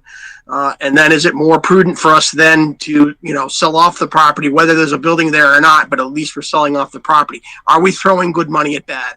That's what we should think about. Thank you. Other comments about this before Mr. Shaken? Thank you for the second time, Mayor. So two things. First, I haven't watched the tape of the July 27th meeting. I would have the utmost respect if anyone went back and watched the tape, but I will draw councilors' attention to the minutes of that meeting, which of course only reflect our votes, but it does contain the sentence, councilors discussed concerns about the long-term cost of building maintenance. And my recollection, it being only 8 months ago or so now, that the council had a very extensive similar conversation to the one, and debate, frankly, to the one that we've had tonight regarding the long-term costs of the building. So while if I misspoke earlier, I certainly apologize that if members of the council left my initial comments with the impression that I thought the council had a full discussion and decision-making process and debate about both this building and the rest of the town's facility needs. That is not correct, but we have at length debated this point on this building at least one other time in July, and my recollection is other times before that. So again, I view this motion as simply a technical fix to what the council has already decided to do about this issue. That's firstly. Secondly, just to address the broader issue, there are a lot of historic structures in Mansfield, and but there are a lot more that have been allowed over the years to fall into disrepair, and it's only really in the last several decades that I think there has been a very serious preservation effort undertaken by the town, private citizens, etc. I think it's a good thing, and I think it's something that we need to very seriously consider for these two properties. It always seems weird bringing Facebook up on the town council meetings, but I'm a member of a Facebook group that regularly posts old photographs of old Mansfield buildings that are no longer with us, and I'm always surprised to read the history behind them, when often that history includes that the buildings were summarily destroyed several decades ago without much thought given to their preservation. I think the world has changed around how society thinks about those structures in my lifetime, and I'd like to very seriously consider how the council can be a part of preserving what's left here in town, because a heck of a lot isn't around anymore. So again, we're not delving into what these particular building needs are right now and how much they're going to cost overall, and whether or not we should do that, whether or not that's a wise use of taxpayer dollars. And I'm not sure exactly how I feel about that because I don't have all the information, but in particular, this is to apply for someone else to pay for a pretty substantial portion of what's necessary to even, as a first step. And I don't think it binds us to doing all of it as has been contended, but I do think it's an important thing that we pursue, and hopefully we can be successful this year. I know we've pursued it before. Does anybody else wish to speak to the motion to change the name of the town manager on the application for this historic building grant? Mr. Freudman, for the second time. Yeah, and it's basically what I said before. I'm going to vote no. I just don't see us spending money on something unless we really think this is so important to spend, close to or up to $1 million for something that's not really necessary. There are better uses of our money.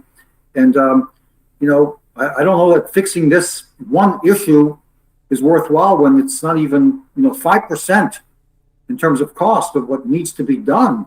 If you even think it's worth restoring buildings, they're just better. They're more critical needs for this town than that. And anyway, voting no. Thank you. All right. Does anybody have anything new to add to the discussion?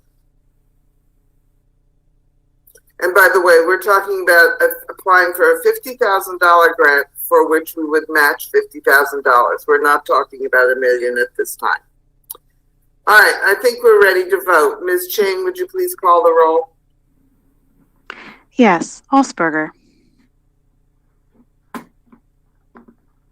Charlie, we can't hear you.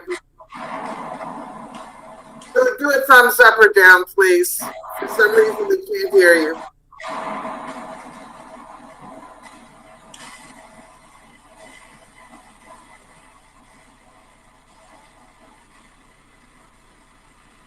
And here you go.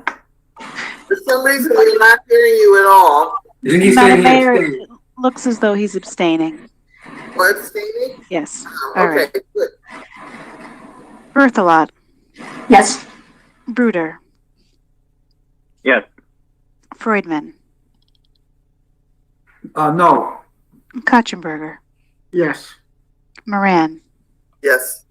Shuren. Yes. Shaken. Yes. Thank you. All right, the motion carries. All right, the next item on our agenda is again for Mr. Carrington. This is a report on the construction season. I would like to start this by saying I'm hopeful that this is the beginning of a series of presentations by various town departments. One of the things that we have said about the budgetary process is that it's difficult to make judgments about departmental budgets when the only time we ever hear anything about any of them is during a budget workshop. And it is really beneficial to the council for us to meet with department heads and to hear what has gone on in the past year and what the plans are. So unfortunately, Mr. Carrington, the meeting has gone a little bit late. I know you don't like late night meetings, but thank you very much for being here. Mr. Aylesworth, do you want to introduce Mr. Carrington, or should he just begin? I think without any further ado, we can pass the baton to John. I don't know if he's already been provided presenter privileges and able to share his screen. I'm not sure if I have or not. Yeah, for the second meeting in a row, I'm not seeing an option for me to transfer that to you. I think Tasha would have to.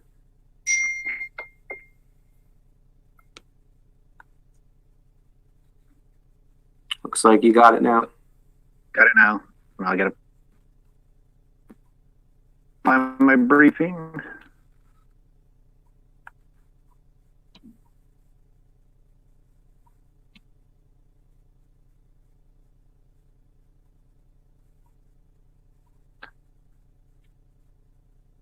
All right, everyone can see the screen.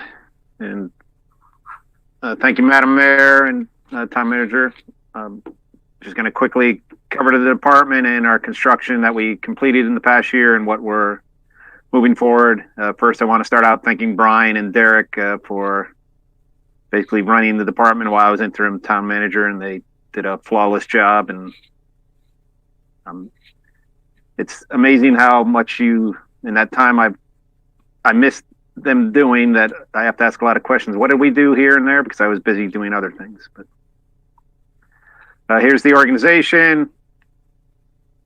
It's we have 28 and 2/3 full-time staff. So I appreciate the council support with giving me the department an extra person for the tree crew and an extra laborer twice. So we've gotten, when I came here 7 years ago, the department was 20 people and now, or 20 in operations. That's now up to 23.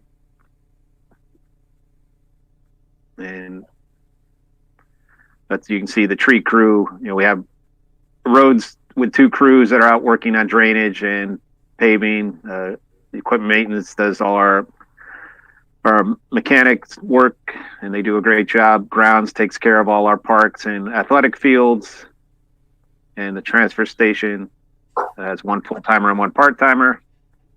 Then engineering with Derek and engineer Tim Viette. And we have 2 interns, or we're down to 1 now because one left us and the other one's graduating this year, and we're having interviews for hopefully get 2 more for next year. And solid waste is Ginny Walton does a great job with that.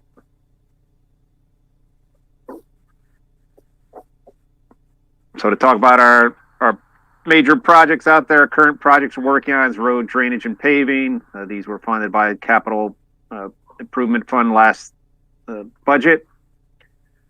2 years ago, the transfer station walls was given money in the past 2 years, money to improve the walls down there. And because of me going to interim town manager and Derek being acting director, it's limited our ability to get that project out. But Derek is working on that, and we hope to get that out to bid soon. The swap shop building, the mayor asked about that earlier. We hope to see something permanent by winter time. Again, that got delayed due to the lack of personnel and COVID.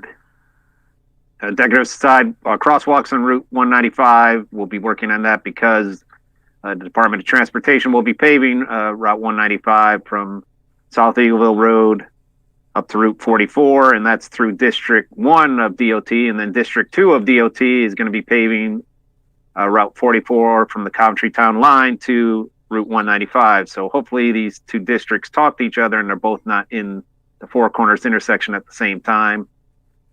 I will try to get that word out to them to remind them, but sometimes things happen.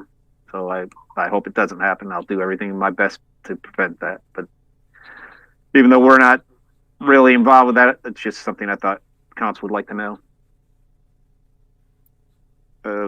Proposed projects, and we'll talk about more of this on Wednesday night, asking for more money in road drainage and resurfacing. And as Mr. Freudman shared with everyone earlier, it's anywhere from 300 to 400,000 miles to get a road resurfaced. That's complete resurface, rebuilding it, the drainage work and all that. So, that's only going to cover, 3 miles or so, which when you have 100 miles of paved road, that's, over 30 years to go through the town. So it's not ideal, but I understand it's what we can afford. We'll also be doing transportation projects, working on walkways, guide rails, and bridges. There's money for that.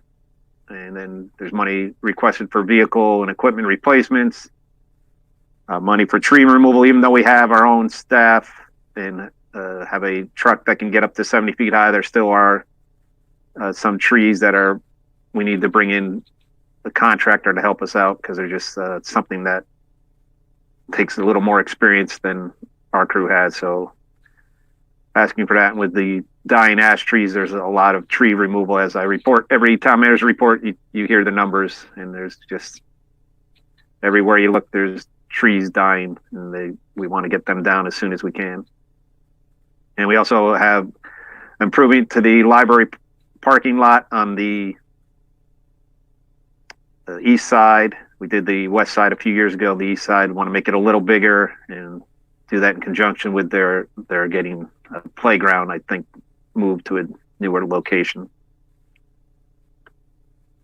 Talking about roadways, what we did last year, last construction year, we paved the final segment of Mansfield City Road down to Route 32. We paved Mansfield Avenue.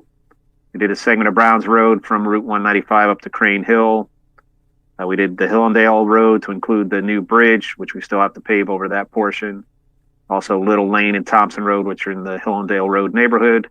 And we did Ash Street because Wyndham was paving a portion of it, so we just took the rest of that up to the frontage road.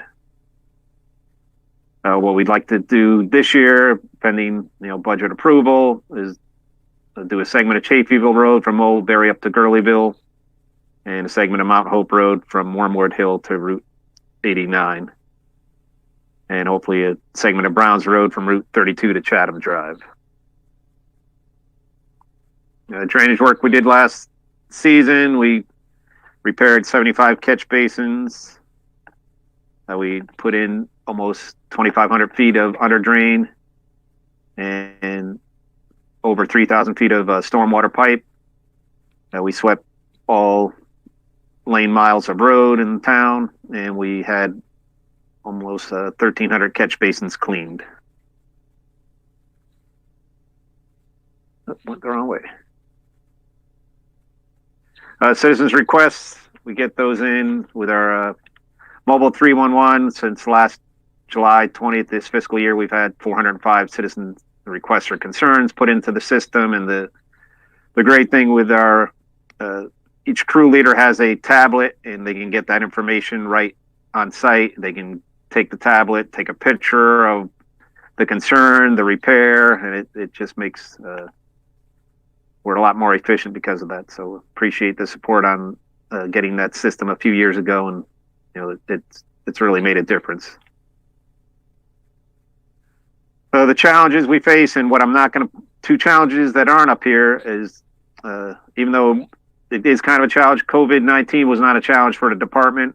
Derek and Brian worked it out where we never had to keep anybody home, and we kept working through the brunt of it last March, April, May, June. We did have a couple cases in the department, but that wasn't until December time frame. So it worked out real well. No challenge there. And also working with the union has not been a challenge. It's been a great relationship over the years. We respect each other. Sometimes we don't agree, but it's been always very respectful, and we get along.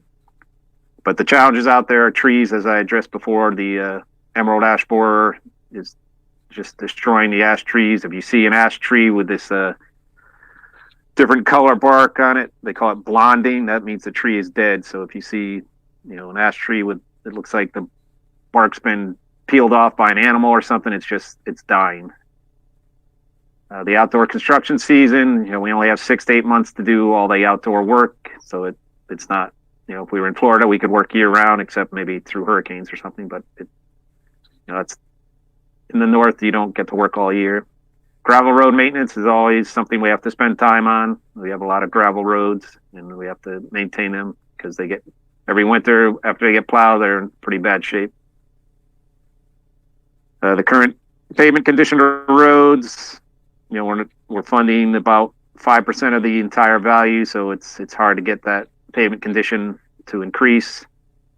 And we have drainage systems that have been out there for a long time, and some of them are deteriorating very bad. And my biggest concern is the larger, even though most of us wouldn't consider them a bridge, they're what considered a bridge. Like Hillendale was a corrugated metal pipe that deteriorated, and we have a few of those in town and they're not inexpensive to replace. We've been doing the MS4 now for a few years, something that was unfunded mandate by the state. We're getting through it, but it's just a challenge every year.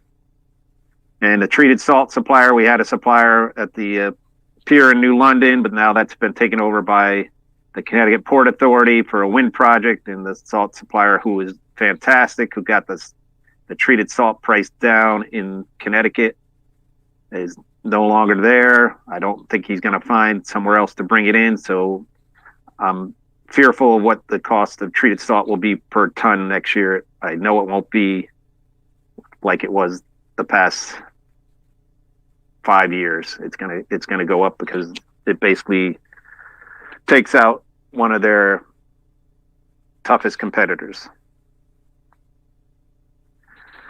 And some of the major initiatives or upcoming activities that we're working on is, already really discussed tree removal in MS4. And we talked about sewer assessments earlier and getting any new connections to the Four Corners sewer system, and the labor contract is expiring, so we'll have to work on that in the very near future. And that's it, kind of quick and dirty. Is there any questions?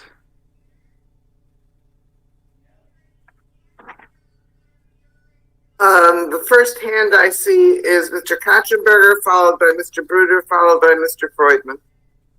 Thank you. Thank you, John. That was very helpful. I just missed it early on. What is the average cost I think you gave it, to pave, repave and upkeep a paved road? If we have to totally rebuild it, which is called full depth reclamation, where we go in with a big rototiller and grind up the entire road, depending on the width of the road, it's anywhere from $300,000 to $400,000. And of course, that's with the price of asphalt, how much drainage work it requires. So a mile is no cheaper than $300,000 and up to $400,000. What about I don't know if this is the right term, standard maintenance? A road isn't incredible, it needs to be repaved because but it doesn't need extensive additional work. Yeah, there's not too many of those roads around. We did do Boulder Drive a few years ago, where Councilor Bruder lives, and that was just, we milled off the top of the road and repaved because the base was in good condition, and that's down to about 100 to 150,000 per mile. So it's preferred method, but you have to have good roads to do that. And you just said most of our roads don't meet that standard. No, unfortunately. Thank you. Mr. Bruder, followed by Mr. Katzenberger. Mr. Carrington, thank you. My neighbors and I all appreciate, and Boulder Lane was repaved.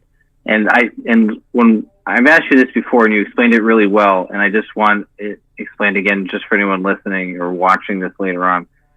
There's an assessment that your office does in determining, which roads to do when, based on if it's something that is simple, like Boulder Lane was, where you just had to do the top part, or if it's a full redo. You have like a criteria, I believe it was. Am I being clear? Yes. Could you just say it clearer than I just did, so that anyone watching understands that there is a method to the madness in which road you pick and everything like that? Yes. And first, I want to say we paved your road before you were a counselor, so there was no influence there. I appreciate that. And we had a pavement study that council approved a pavement condition study in 2014 or 15. They rated all the roads with a pavement condition index anywhere from 0, which would be a total failure of a road, to 100, which would be a road that was just paved or built. And what you want to do is get a road, you want to take care of it before it gets below pavement condition index 70, because once it gets below 70, you're looking at a full depth reclamation, total rebuild of the road. Unfortunately, some of the ratings we got were above 70, but when we went to look at them, they couldn't just be like your road where we could just mill off the top and pave. A lot of the roads,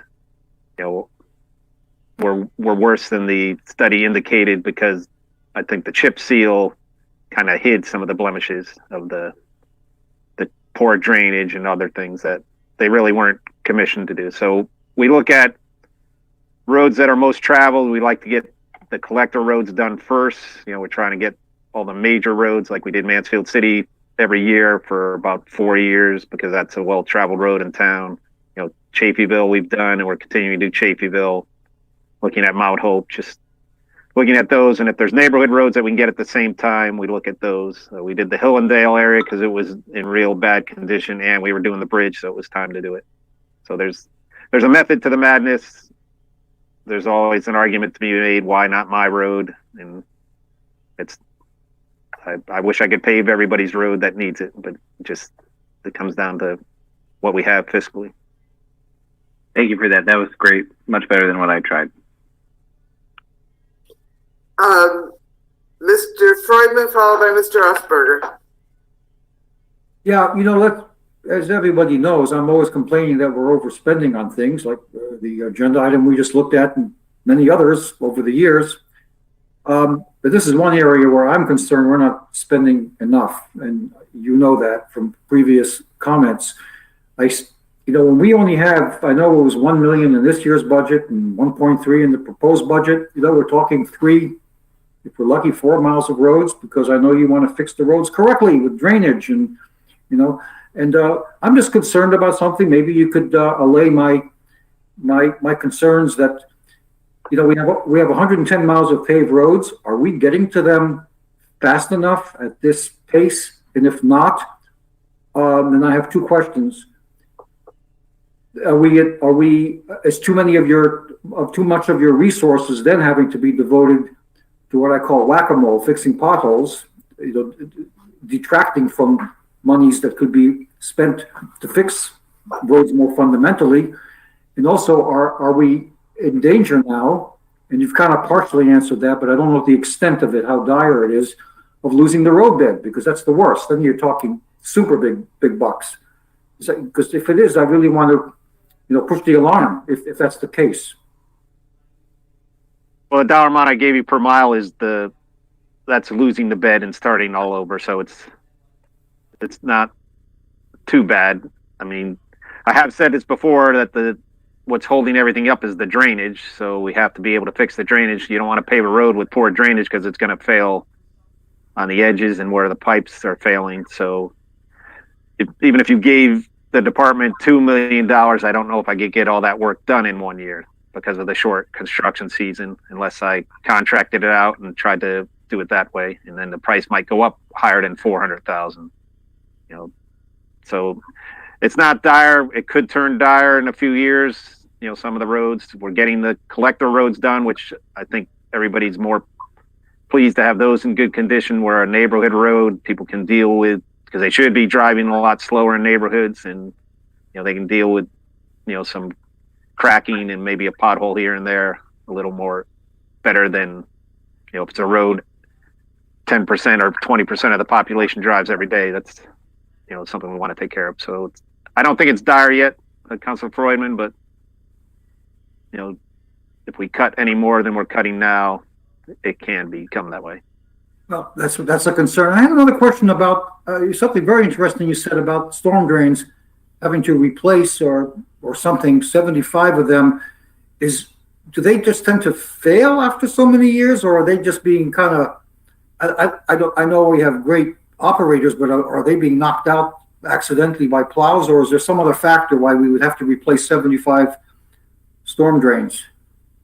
It's basically how long ago they were constructed and how they were constructed. They're block, so blocks on top of blocks, which has joints that fail when they get wet and freeze and all that. So now we're basically doing a cast in place or precast concrete vault, so that will last a lot longer. But the ones that were built 30 years ago, built on site, just don't last that long because of the mortar bed. And it's not really, the tops do get hit occasionally by pot, but you can switch out a top. The catch basin that you see while you're driving, you can switch out that top if that gets damaged. But this is the actual, sump where the water goes into, and the piping. Some of the corrugated metal piping that's been underwater for 30 years rust out, and the bottom of the pipe is no longer existent. Thank you. Sometimes the top of the pipe. That causes the road to settle.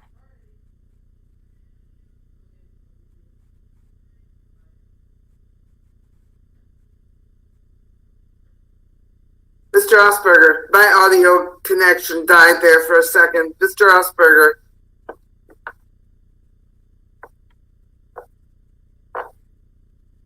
I can't hear him.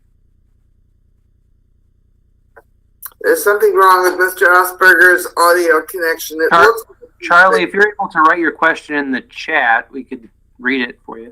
Yeah, good idea. Mr. Shakin, while we're waiting for Mr. Osberger's question. Sure. everyone's questions are budget focused, so I think we'll probably have a similar discussion later this week, right? I had my least budget focused question is, I was at Home Depot over the weekend and noticed a sheet of plywood is now $65. And the price of materials, lumber, etc., has just skyrocketed astronomically. I know there's a difference between materials that are sort of material prices for things that are used in residential construction versus commercial. I'm wondering if your department is seeing a significant change, besides the ones that you highlighted, in just sort of general cost of the work. Is asphalt increasing? Are the things that your department tends to spend money on that are in the world of commodities pricing? Is our budget seeing an impact based on what's happening in some of the materials pricing? The short answer is yes, it will see that.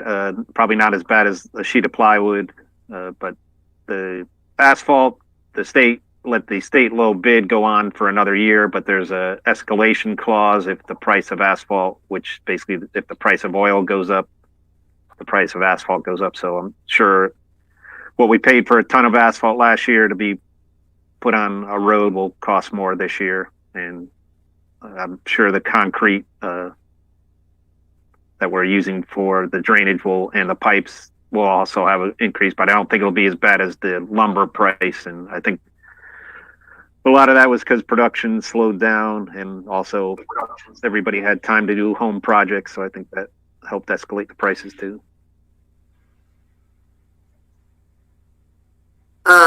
Mr. Osberger has left. I hope he's going to rejoin us. He hasn't sent a question.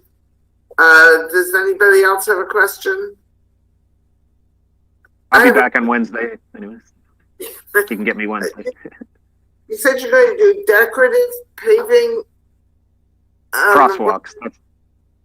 Is that just crosswalks? Yeah, that's the brick crosswalks on 195 Storage Center.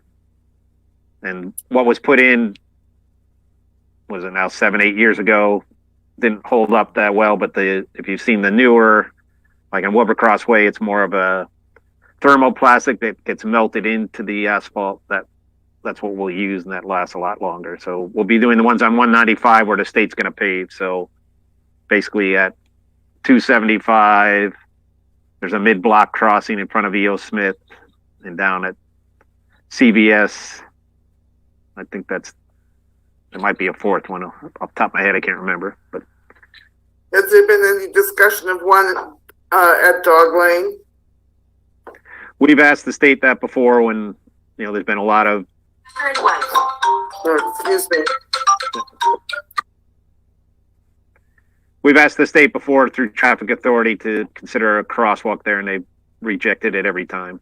I think we went to them twice. So they don't like mid-block crossings, even though they have one, further up the street in front of E.O. Smith. And I think there's a couple down in Yukon property, but they've always said no to the one at Dog Lane. Okay. This is sort of a side question. Have you been getting any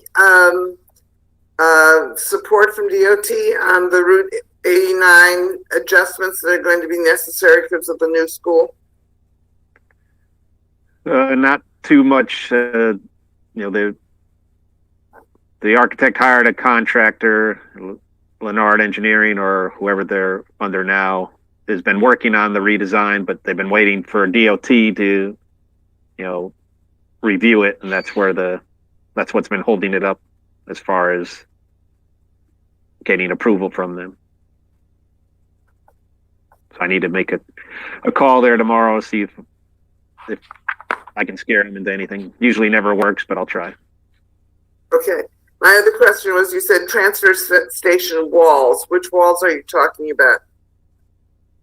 The walls where the cans are, where you throw out, either on one side you throw out your trash, the other side you throw out the recycling. They're just in bad shape, and we want to replace them and also provide some overhead cover. That would be nice. Okay, any further questions for Mr. Carrington? Nope. Well, thank you very much, John. Sorry to keep you out so late. We'll I see. got to stay on for a couple other things, I think so. Okay. Yeah, John can't leave because you may have questions about the earmark projects. Right. Yes. Okay. Really sorry. All right. That's The all right. next item on the agenda is the annual town meeting preparations. Mr. Aylesworth. Thank you, Madam Mayor. As the council now knows, on April 6th, the governor issued a new executive order, Executive Order 10E, that included a subsection H, which permits municipalities through town council to modify or otherwise alter their budget dates to extend the process through June 30th. A vote to modify the budget adoption timeline has to be taken by May 20th. And the executive order does not change the requirement for a town meeting. So unlike last year where town meetings were basically called off, the expectation is that towns will hold their town meetings this year. And so in light of the new executive order and in light of the discussions that we were having last week about a number of the unknowns, particularly when it comes to the American Rescue Plan and how these new federal funds may be used to plug holes, to address expenditure overruns in past budget years, potentially to fund new capital projects that have a nexus to COVID-19, et cetera.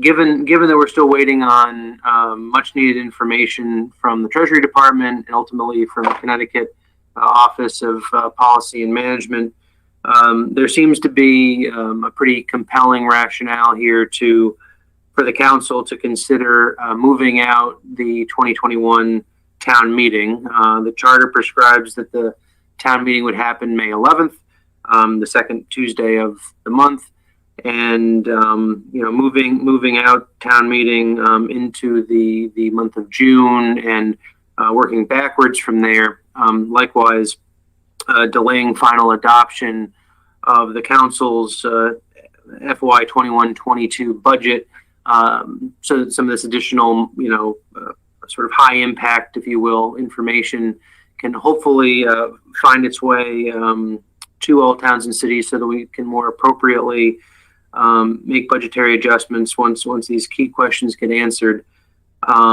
It's the position of staff that would be the direction the town council should consider going. And obviously, also no small point to be made here. It gives our population, our voters, an additional period of time for those much needed vaccines, those shots to get in people's arms, so that when people do come to attend town meeting, they feel safe doing that because they're fully vaccinated. So those are some of the considerations, and we've internally, staff have been talking about if this was the council's will to delay town meeting a bit and delay final adoption of the budget, different venues and sort of logistics that we might put in motion to make that happen. So I'll stop there and we can open up for discussion. All right, there are two motions on the agenda. One of them is to move the town meeting. The second one is to postpone the council's final vote on the budget.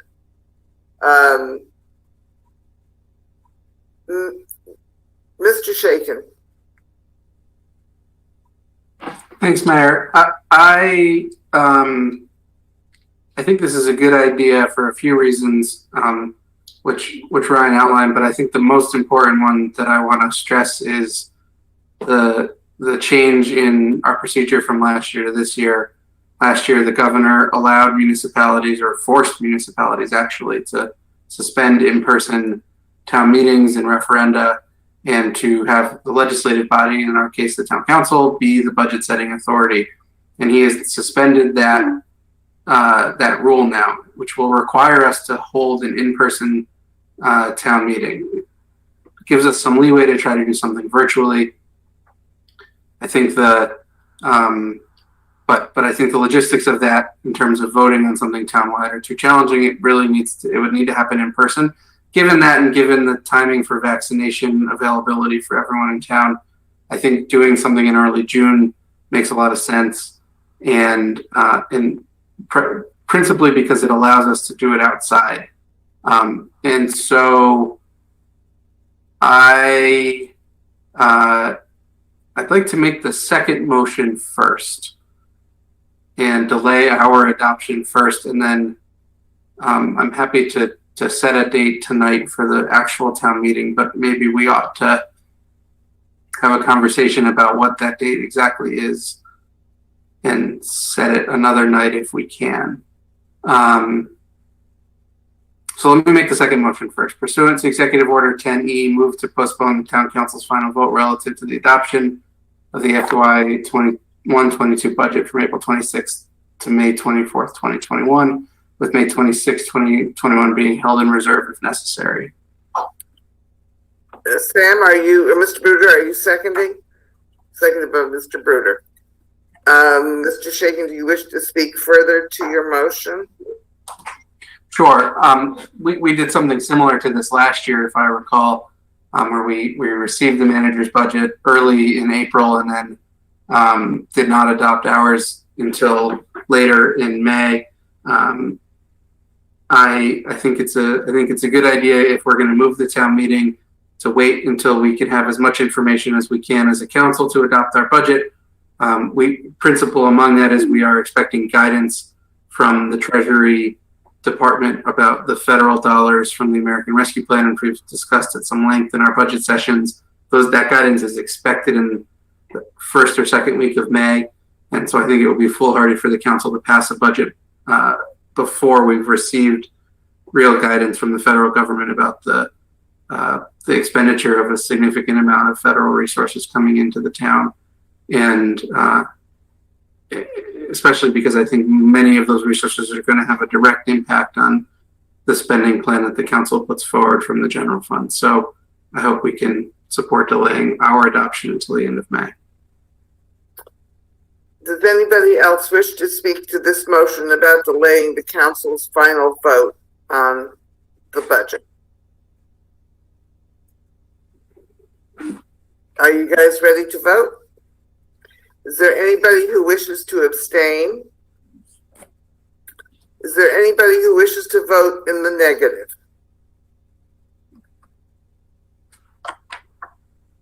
Seeing none, I rule that this motion has been adopted. All right, now, the date of the town meeting. There are a number of issues here. One of them is that we have always really struggled with the town meeting, with setting a budget at the town meeting because of not having a final knowledge about the state's budget, not to mention federal funds. In this case, federal funds are going to play a much more significant role in our budget making than ever before. But we're still going to need to figure out how to incorporate or not incorporate what comes from the state. So one of the suggestions that Mr. Shaken made privately was that perhaps we should wait until after the state does its budget, until it concludes. And the chances are fairly good this year that they will have a budget before the session adjourns. Mr. Shaken, what is their adjournment date this year? June 9th.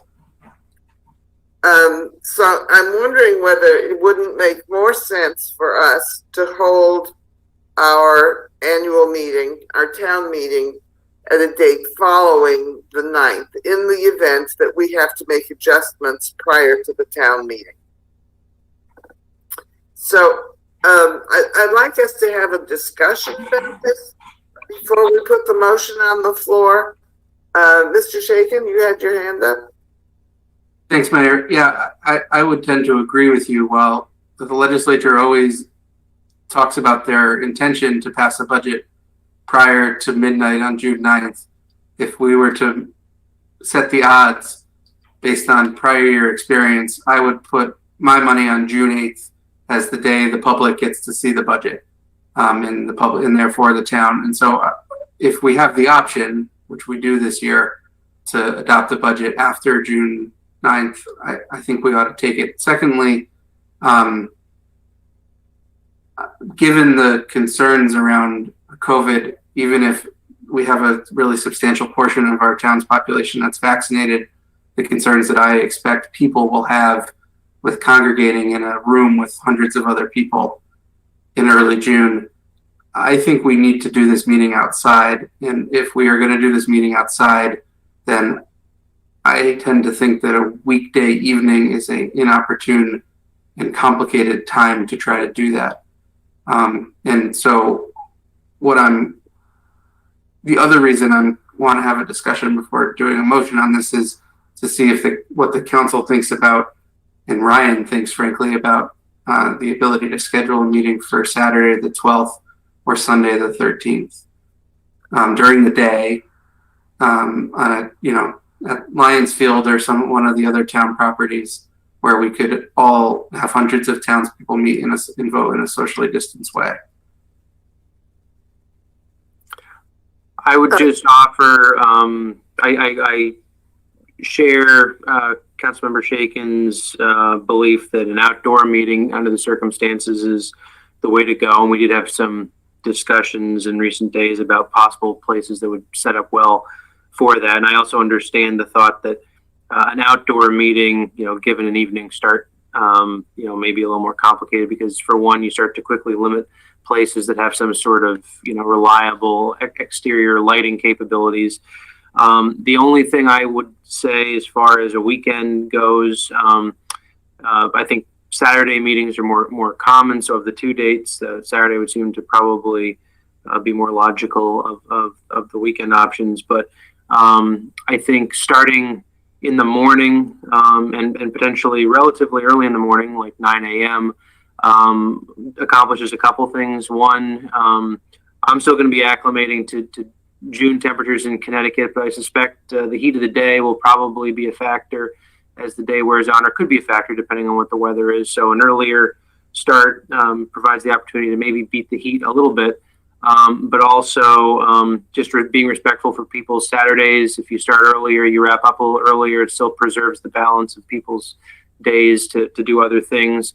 So those would be my thoughts on a Saturday option anyway. Could we do a Saturday with a rain date on Sunday?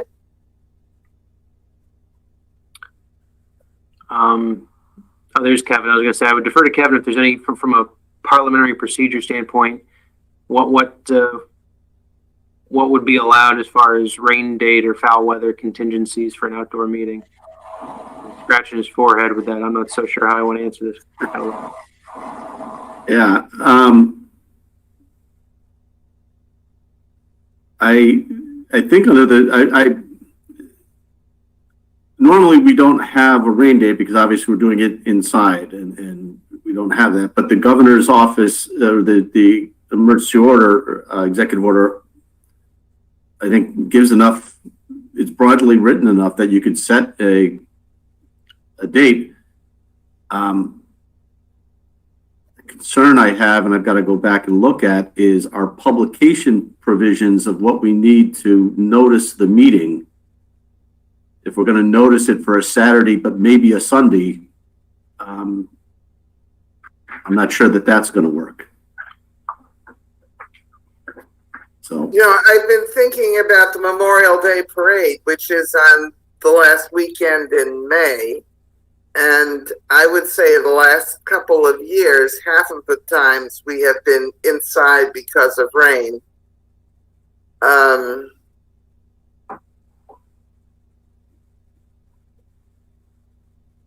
Interesting.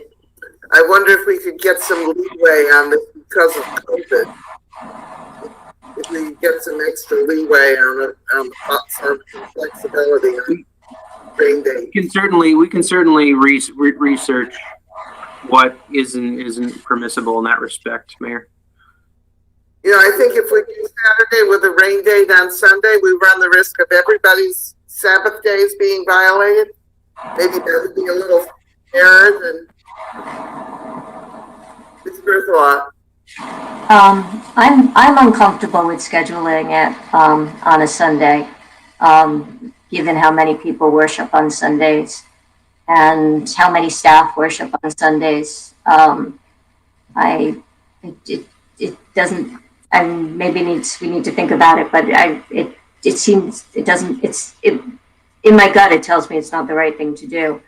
I wonder whether, and we're thinking about this, that it has to be in the day, because of light. I wonder if we should explore the possibility of availability of doing it in the evening, whether there are lights outside someplace.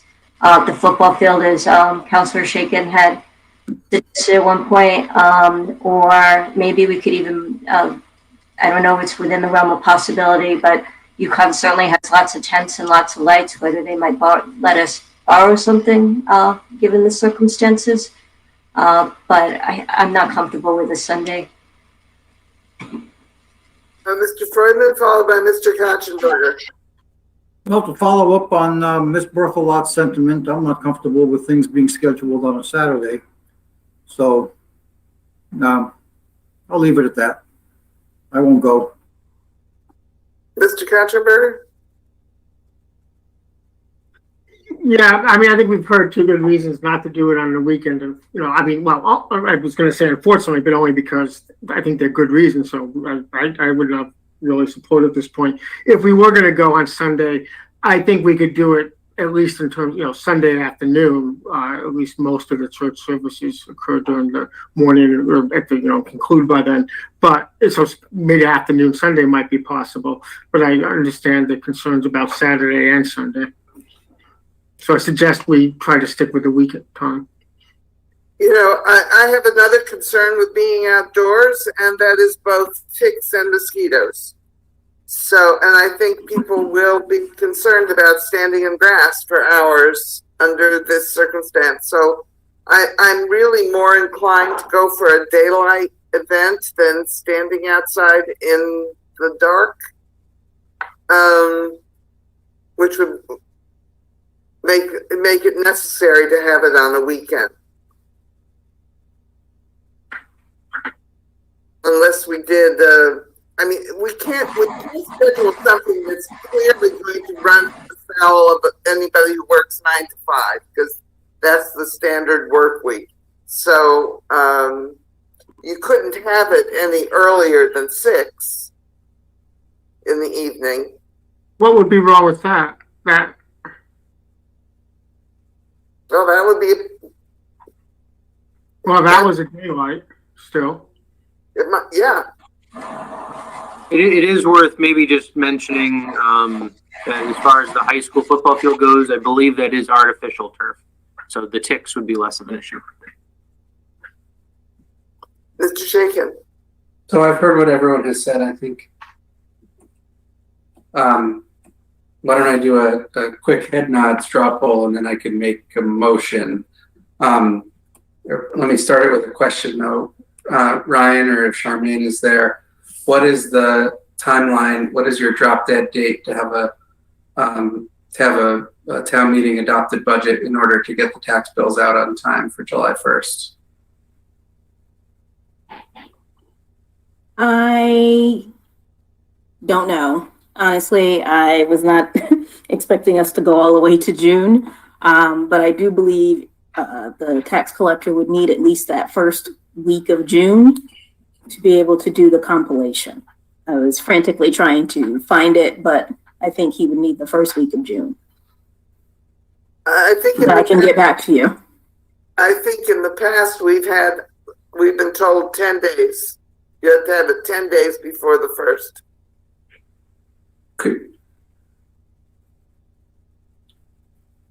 So our two options are to keep it on June 8th and deal with the possibility that we will not have a state budget by then, or move to June 10th or 14th or 15th, essentially. And so why don't I get the council's thoughts to move the town meeting to I'm trying to throw in a date, either Monday, June 14th, which would require us to cancel our regular meeting that night, or Tuesday, June 15th, the following week, which would give us enough time to suggest adjustments given the state budget at town meeting. Mr. Aylesworth, what about canceling our meeting in June 14th? If that's the will of the council, you know, it's your meeting, so we can make whatever adjustments are needed.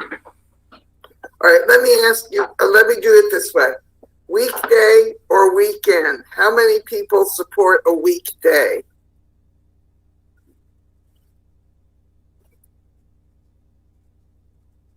All right, and that looks like there are very few of us who support a weekend. Okay.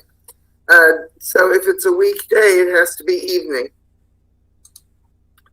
So then the issue is where, and I think that's an administrative issue that we have to find.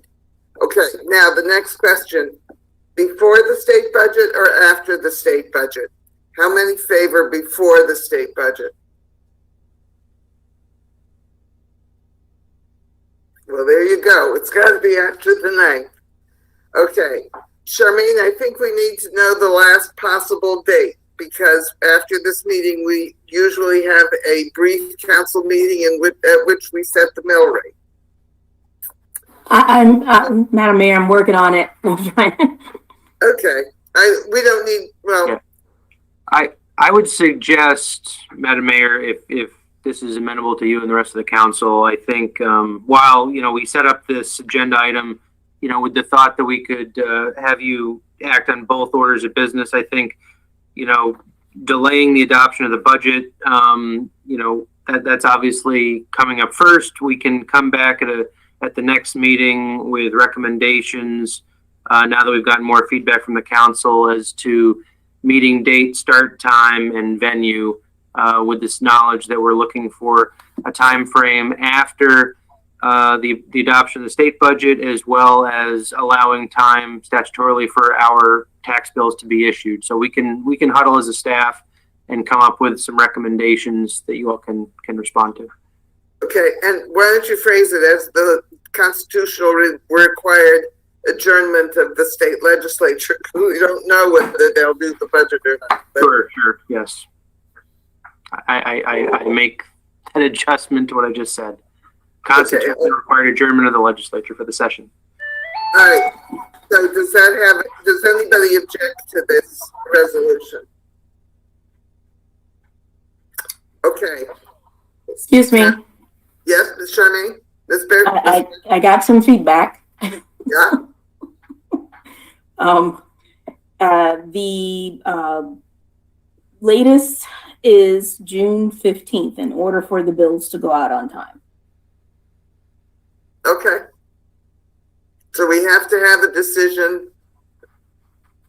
It's making it sound like the 14th is the 14th or 15th are the two possibilities. And we will bring this motion to you at our next meeting. Any further comment on this issue? All right, back to the agenda. And the next item on our agenda is the congressional earmark funding requests. And there are two requests. One of them is for a 195, 44 to 190 and 195 sidewalk, and the other is the Route 89 195 intersection, which has to do with the construction of the new school. Mr. Aylesworth, do you want to introduce these two things and with Mr. Carrington? Yep. And I would remind the council that it's now 9:45. We really should keep our comments to as brief as possible.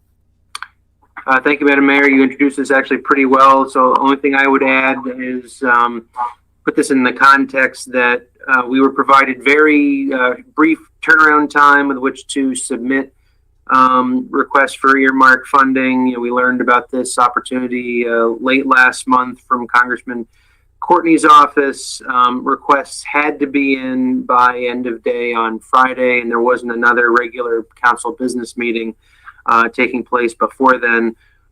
So basically, staff, you know, we got feedback from a variety of folks, including, you know, some council members individually, you know, ran things up the flagpole, so to speak, to alert you to our latest thinking. We considered a wide range of projects that could have been funded that we thought might have been competitive, and the two projects that you just overviewed were those that we thought were either, you know, basically, if you're thinking about balancing shovel readiness and, you know, most compelling, we thought that they kind of scored highest or net highest score on those two fronts. And we were also trying to keep our funding requests within certain parameters that Congressman Courtney explained were the most likely to receive funding from the two respective tracks, one from the Appropriations Committee track and one from the Transportation Bill track. You know, John's available to answer any specific questions folks may have. I don't know if he has anything he necessarily wants to add about the projects. The details of the projects are laid out in the packet in terms of exactly what it is we're looking to accomplish. But we need to, as a matter of proper, you know, process and approval, treat this basically like any grant application where council approval of the funding request is obtained. And so basically, if the council approves this retroactively, then we just wait to see and hear from Courtney's office about whether or not these are one of the 10 or 15 projects that he'll select from his district to move forward for further review. Or if the council is not amenable to these requests or either of these requests, I would simply notify Congressman Courtney's office of that tomorrow, and we would rescind our applications for consideration, and it would just end there. So that's it in a nutshell. Basically, seeking retroactive authorization from the council for both of these funding requests. John, anything I missed that needs to be added? No, I think you covered it. I do actually, well, there's one thing I want to say. I want to put out a special thanks. This was a team effort, and John and Derek were instrumental, but I really want to put out a special thanks to our Director of Planning and Development, Linda. It was really impressive to see how much time and effort she put into this and how quickly she turned things around. And I know she had other personal obligations, you know, in her life on Friday that I think she may have sacrificed to help make all this happen. And while it might just be all in a day's work, so to speak, I want her to know, and I want everybody listening to know that does not go unnoticed. That was really, really appreciated. There is a motion to support this on page 90.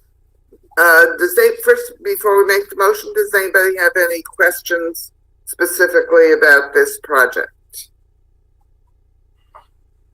Mr. Freudman.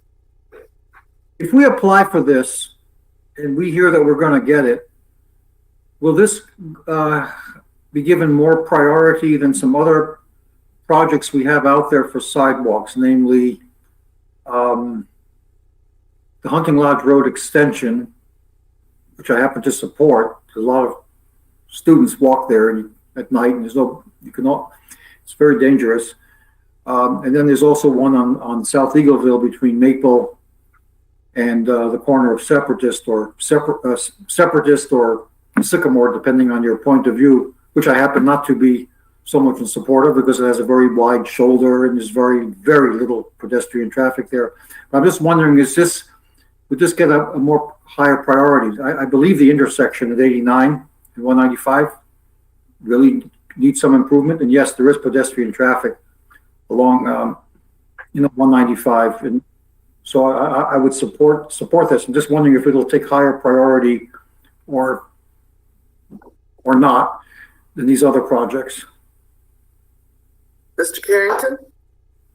Now, the ones you mentioned, Councilor Freudman, are already in the works, so they're already being designed. The Hunting Lodge Road extension in South Eagleville from Sycamore, Separatist to Maple. So they're already going forward, and this would just be another design and out to bid. So if we get it, it'd be, it's a lot of work, but we're happy we got it. So we'll get it done. That's good. One final comment, really more of a comment than a question. I could hold off till the motion, if there's a motion on. I just want to caution that the Separatist Road sidewalk, there were big cost overruns on that project for some reason, over and beyond what, we had gotten the grant, and then you're stuck with the rest, but it turned out to be much higher town input into that than we had originally thought. And I just like us to be very cautious with this, especially on that sidewalk. They tend to kind of blow up sometimes, and I just want us to be cautious. But I do support having a sidewalk there because I've seen pedestrians there, and it's dangerous. All right, Mr. Bruder. If there are no more questions from my esteemed fellow colleagues, I would like to make the motion. Okay, go ahead. I move to, just want to make sure I'm not on mute. I move to retroactively approve the submittal of congressional earmark funding requests for intersection improvements at Connecticut 89 and Connecticut Route 195, as well as for a multi-use trail from intersection of US 44 and Connecticut Route 195 in Mansfield, Connecticut, proceeding south to Tower Loop Road, with the understanding that both of these projects will require the town to provide matching funds equal to 20% of the overall cost of the submitted project. Ms. Berthelot, seconds. Thank you. Great. Mr. Bruder, would you want to speak to your motion? Yes, Mayor, thank you. And I know from a lot of the discussions surrounding the new school, that Route 89 and 195 intersection is in the design plans. This would be some funding that would help cover that, and also I think the other project is worthwhile for us to get this funding for as well. Anybody else wish to speak to this motion? I would simply like to say that the sidewalk from 44 down 195 is long overdue. I don't know about anybody else, but I hate driving that at night, because if there are people walking down that road, mostly students, sometimes under an influence of some kind, I am really worried that some student one of these days is going to get hit and killed on that road. This is one of the few truly dangerous sections of public highway left in town, and it desperately needs a sidewalk. Mr. Shakin. Thank you, and I agree with you. I have personally come closer than I would like to running people over on that stretch of road several times in the last decade at night. And regardless of whether development happens or when development happens at Four Corners, that is still an area of town where there is significant pedestrian traffic now and in the future. Just a question, Mayor, through you to Ryan. I know these projects, part of the application was to ask for and receive letters of support. Did either of these projects receive letters of support from other entities in the community? And in particular, the 195 project, was UConn part of that application process? I will defer to Linda now that I actually see that she happens to be on, as far as other letters of support that we might have received. But I'll speak to UConn briefly, just to say in this meeting that we did reach out to UConn. We had a conference call. We discussed this particular project, and they made the determination that they did not wish to extend public support or a letter of support to this project. They suggested other directions. We may go with different projects, but they withheld their official support for the sidewalks on 195. Yeah, just Mr. Shakin, have you finished? Looks like Ms. Painter may actually come off mute, so she might want to speak to the other letters of support. So This is Linda Painter. Given the short time frame, we really did not have time to go and collect letters of support. However, some of the things that we did submit with regard to the intersection improvements at Route 89 and 195 were comments that we received during the public hearing process on the school, where we did have residents that testified in the public hearing and submitted written comments during that process, really asking us to take those intersection improvements further, that they were disappointed that we seemed to be doing the bare minimum in terms of traffic flow, and they wanted to see some other improvements in terms of beautification and maybe landscape medians, such as what we have at the intersection of Stores in South Eagleville. So those letters and those minutes were submitted with the application as documentation of support. Mr. Shern. It's outside of the formal process, but I wonder if it might be useful for people in the community who feel as strongly as many of us do about these projects, particularly the sidewalk on 195, to communicate to Congressman Courtney their feelings about that. We would strongly encourage anybody who's interested in doing so to do that, yes. I must say I'm really disappointed that UConn did not sign on to this project, because it is truly their students that are at risk at this stretch of the road, and they are, in fact, at risk today. Mr. Konchenberger. Thank you. I was just I feel the same way. Did UConn give any reason? I mean, they must have, as to why they would not sign on. I don't want to, I don't run the risk of speaking for the university other than to say I believe it's an accurate characterization, and Linda or anybody else who's part of the conversation can chime in if they heard something different. But what I remember hearing is they felt that students had another means of getting to the Four Corners via Discovery Drive, and putting a sidewalk on 195 was encouraging foot traffic along a transportation artery they thought could be avoided by not, putting a sidewalk there. Again, that seems to be where they were coming from. I think, there's a lot going on right now in the Four Corners that, a lot of dynamics at play. The town and UConn aren't necessarily seeing eye to eye on right now, but that was what was conveyed during the conference call, as I recall. Thank you. Mr. Freudman? Yeah, I believe that's what Mr. Ellsworth said, characterizes it perfectly, and they weren't going to contribute to it. But to that point, it's one thing for them not to feel they should do anything to help with a sidewalk that's along, I'll call town land, or along, where it's private property that the town has an easement on. But I noticed that this is going as far south as Tower Loop Road, whereas UConn really owns frontage there, kind of around that corner where Moulton Road comes out and down a bit. And but their sidewalk ends, I guess what Tower Loop Road is the entrance into the north end of the Towers dormitory parking lot. But it doesn't seem like UConn could be convinced even to do the 100 feet or so, 150 feet or so of the sidewalk that's on their frontage, around the old police station, the top of the hill. Again, they the officials that we spoke with made it clear that they weren't in a position to support this particular project or some variation of it. They were interested in suggesting other directions, other projects that the town might shift gears and go with. We obviously made the determination that although it was unfortunate not to have the university's support on this, that we wanted to move forward with the project as we had sort of envisioned it.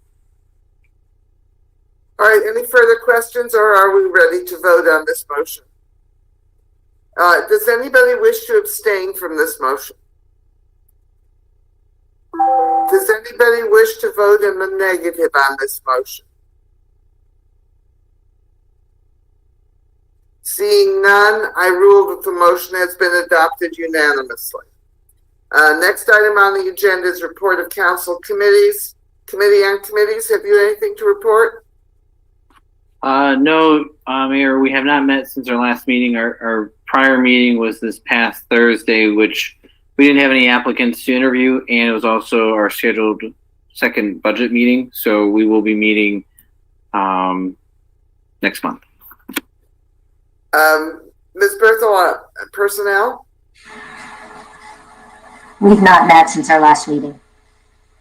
Finance, Mr. Konchenberger. Yes, we met just prior to this meeting tonight, and our agenda was focused on a discussion with the Mansfield Community Center Parks and Recreation with Jay O'Keefe about what they've been doing on Silver Sneakers in terms of trying to get greater participation in actually coming to the center. And it was also noted that many of the ideas and proposals have been either reduced or delayed due to COVID-19. We'll continue that discussion at the next meeting. Thank you. The Ad Hoc Committee on Housing, Mr. Bruder? Thank you, Mayor. Yes, as of April 8th, we had 775 survey responses. So really appreciate the town manager and including that in his report, because the survey closes on Wednesday for our community. It was also included in the school take-home notices. So I appreciate that, and hopefully we can get. I would, love to be at 1,000 or more survey responses, because it's not just for residents, it's also for anybody that works in town. And our next meeting for that Ad Hoc Committee on Affordable Housing will be on April 21st at 7 p.m. Thank you. Are there any comments on reports and advisory committee reports? Anything on petitions, requests, and communications? Anything, Mr. Freudman? Yes, on petition. I'm going to ask that you please don't say give the same speech you always give about the store center parking. We've heard it before. Well, I do wish to comment very briefly on item 12A, if I may, please. It is the report from LAZ Parking, which was parking enforcement at Store Center. Very briefly, for the first 5 months of this fiscal year, for which they've reported, which is July through November of 2020. I won't go into any great detail, but they had over $11,000 in violations, which comes to $2,300 a month in parking violations, often for very innocent, innocuous things. And I'll just summarize by saying it is a predatory parking regime, and people should exercise real caution about parking. With that, I'll stop. Thank you. Any further comments on communications, petitions? Anything for future agendas?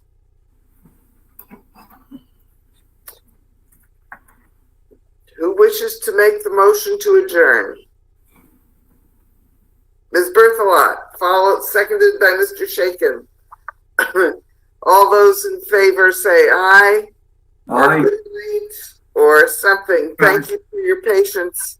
Thank you, Mr. Aylesworth, and please extend our thanks to the department heads and other staff who've hung in with us through this whole thing. Will do, Madam Mayor. Thank you. Okay, good night, everybody. Good night. Good night.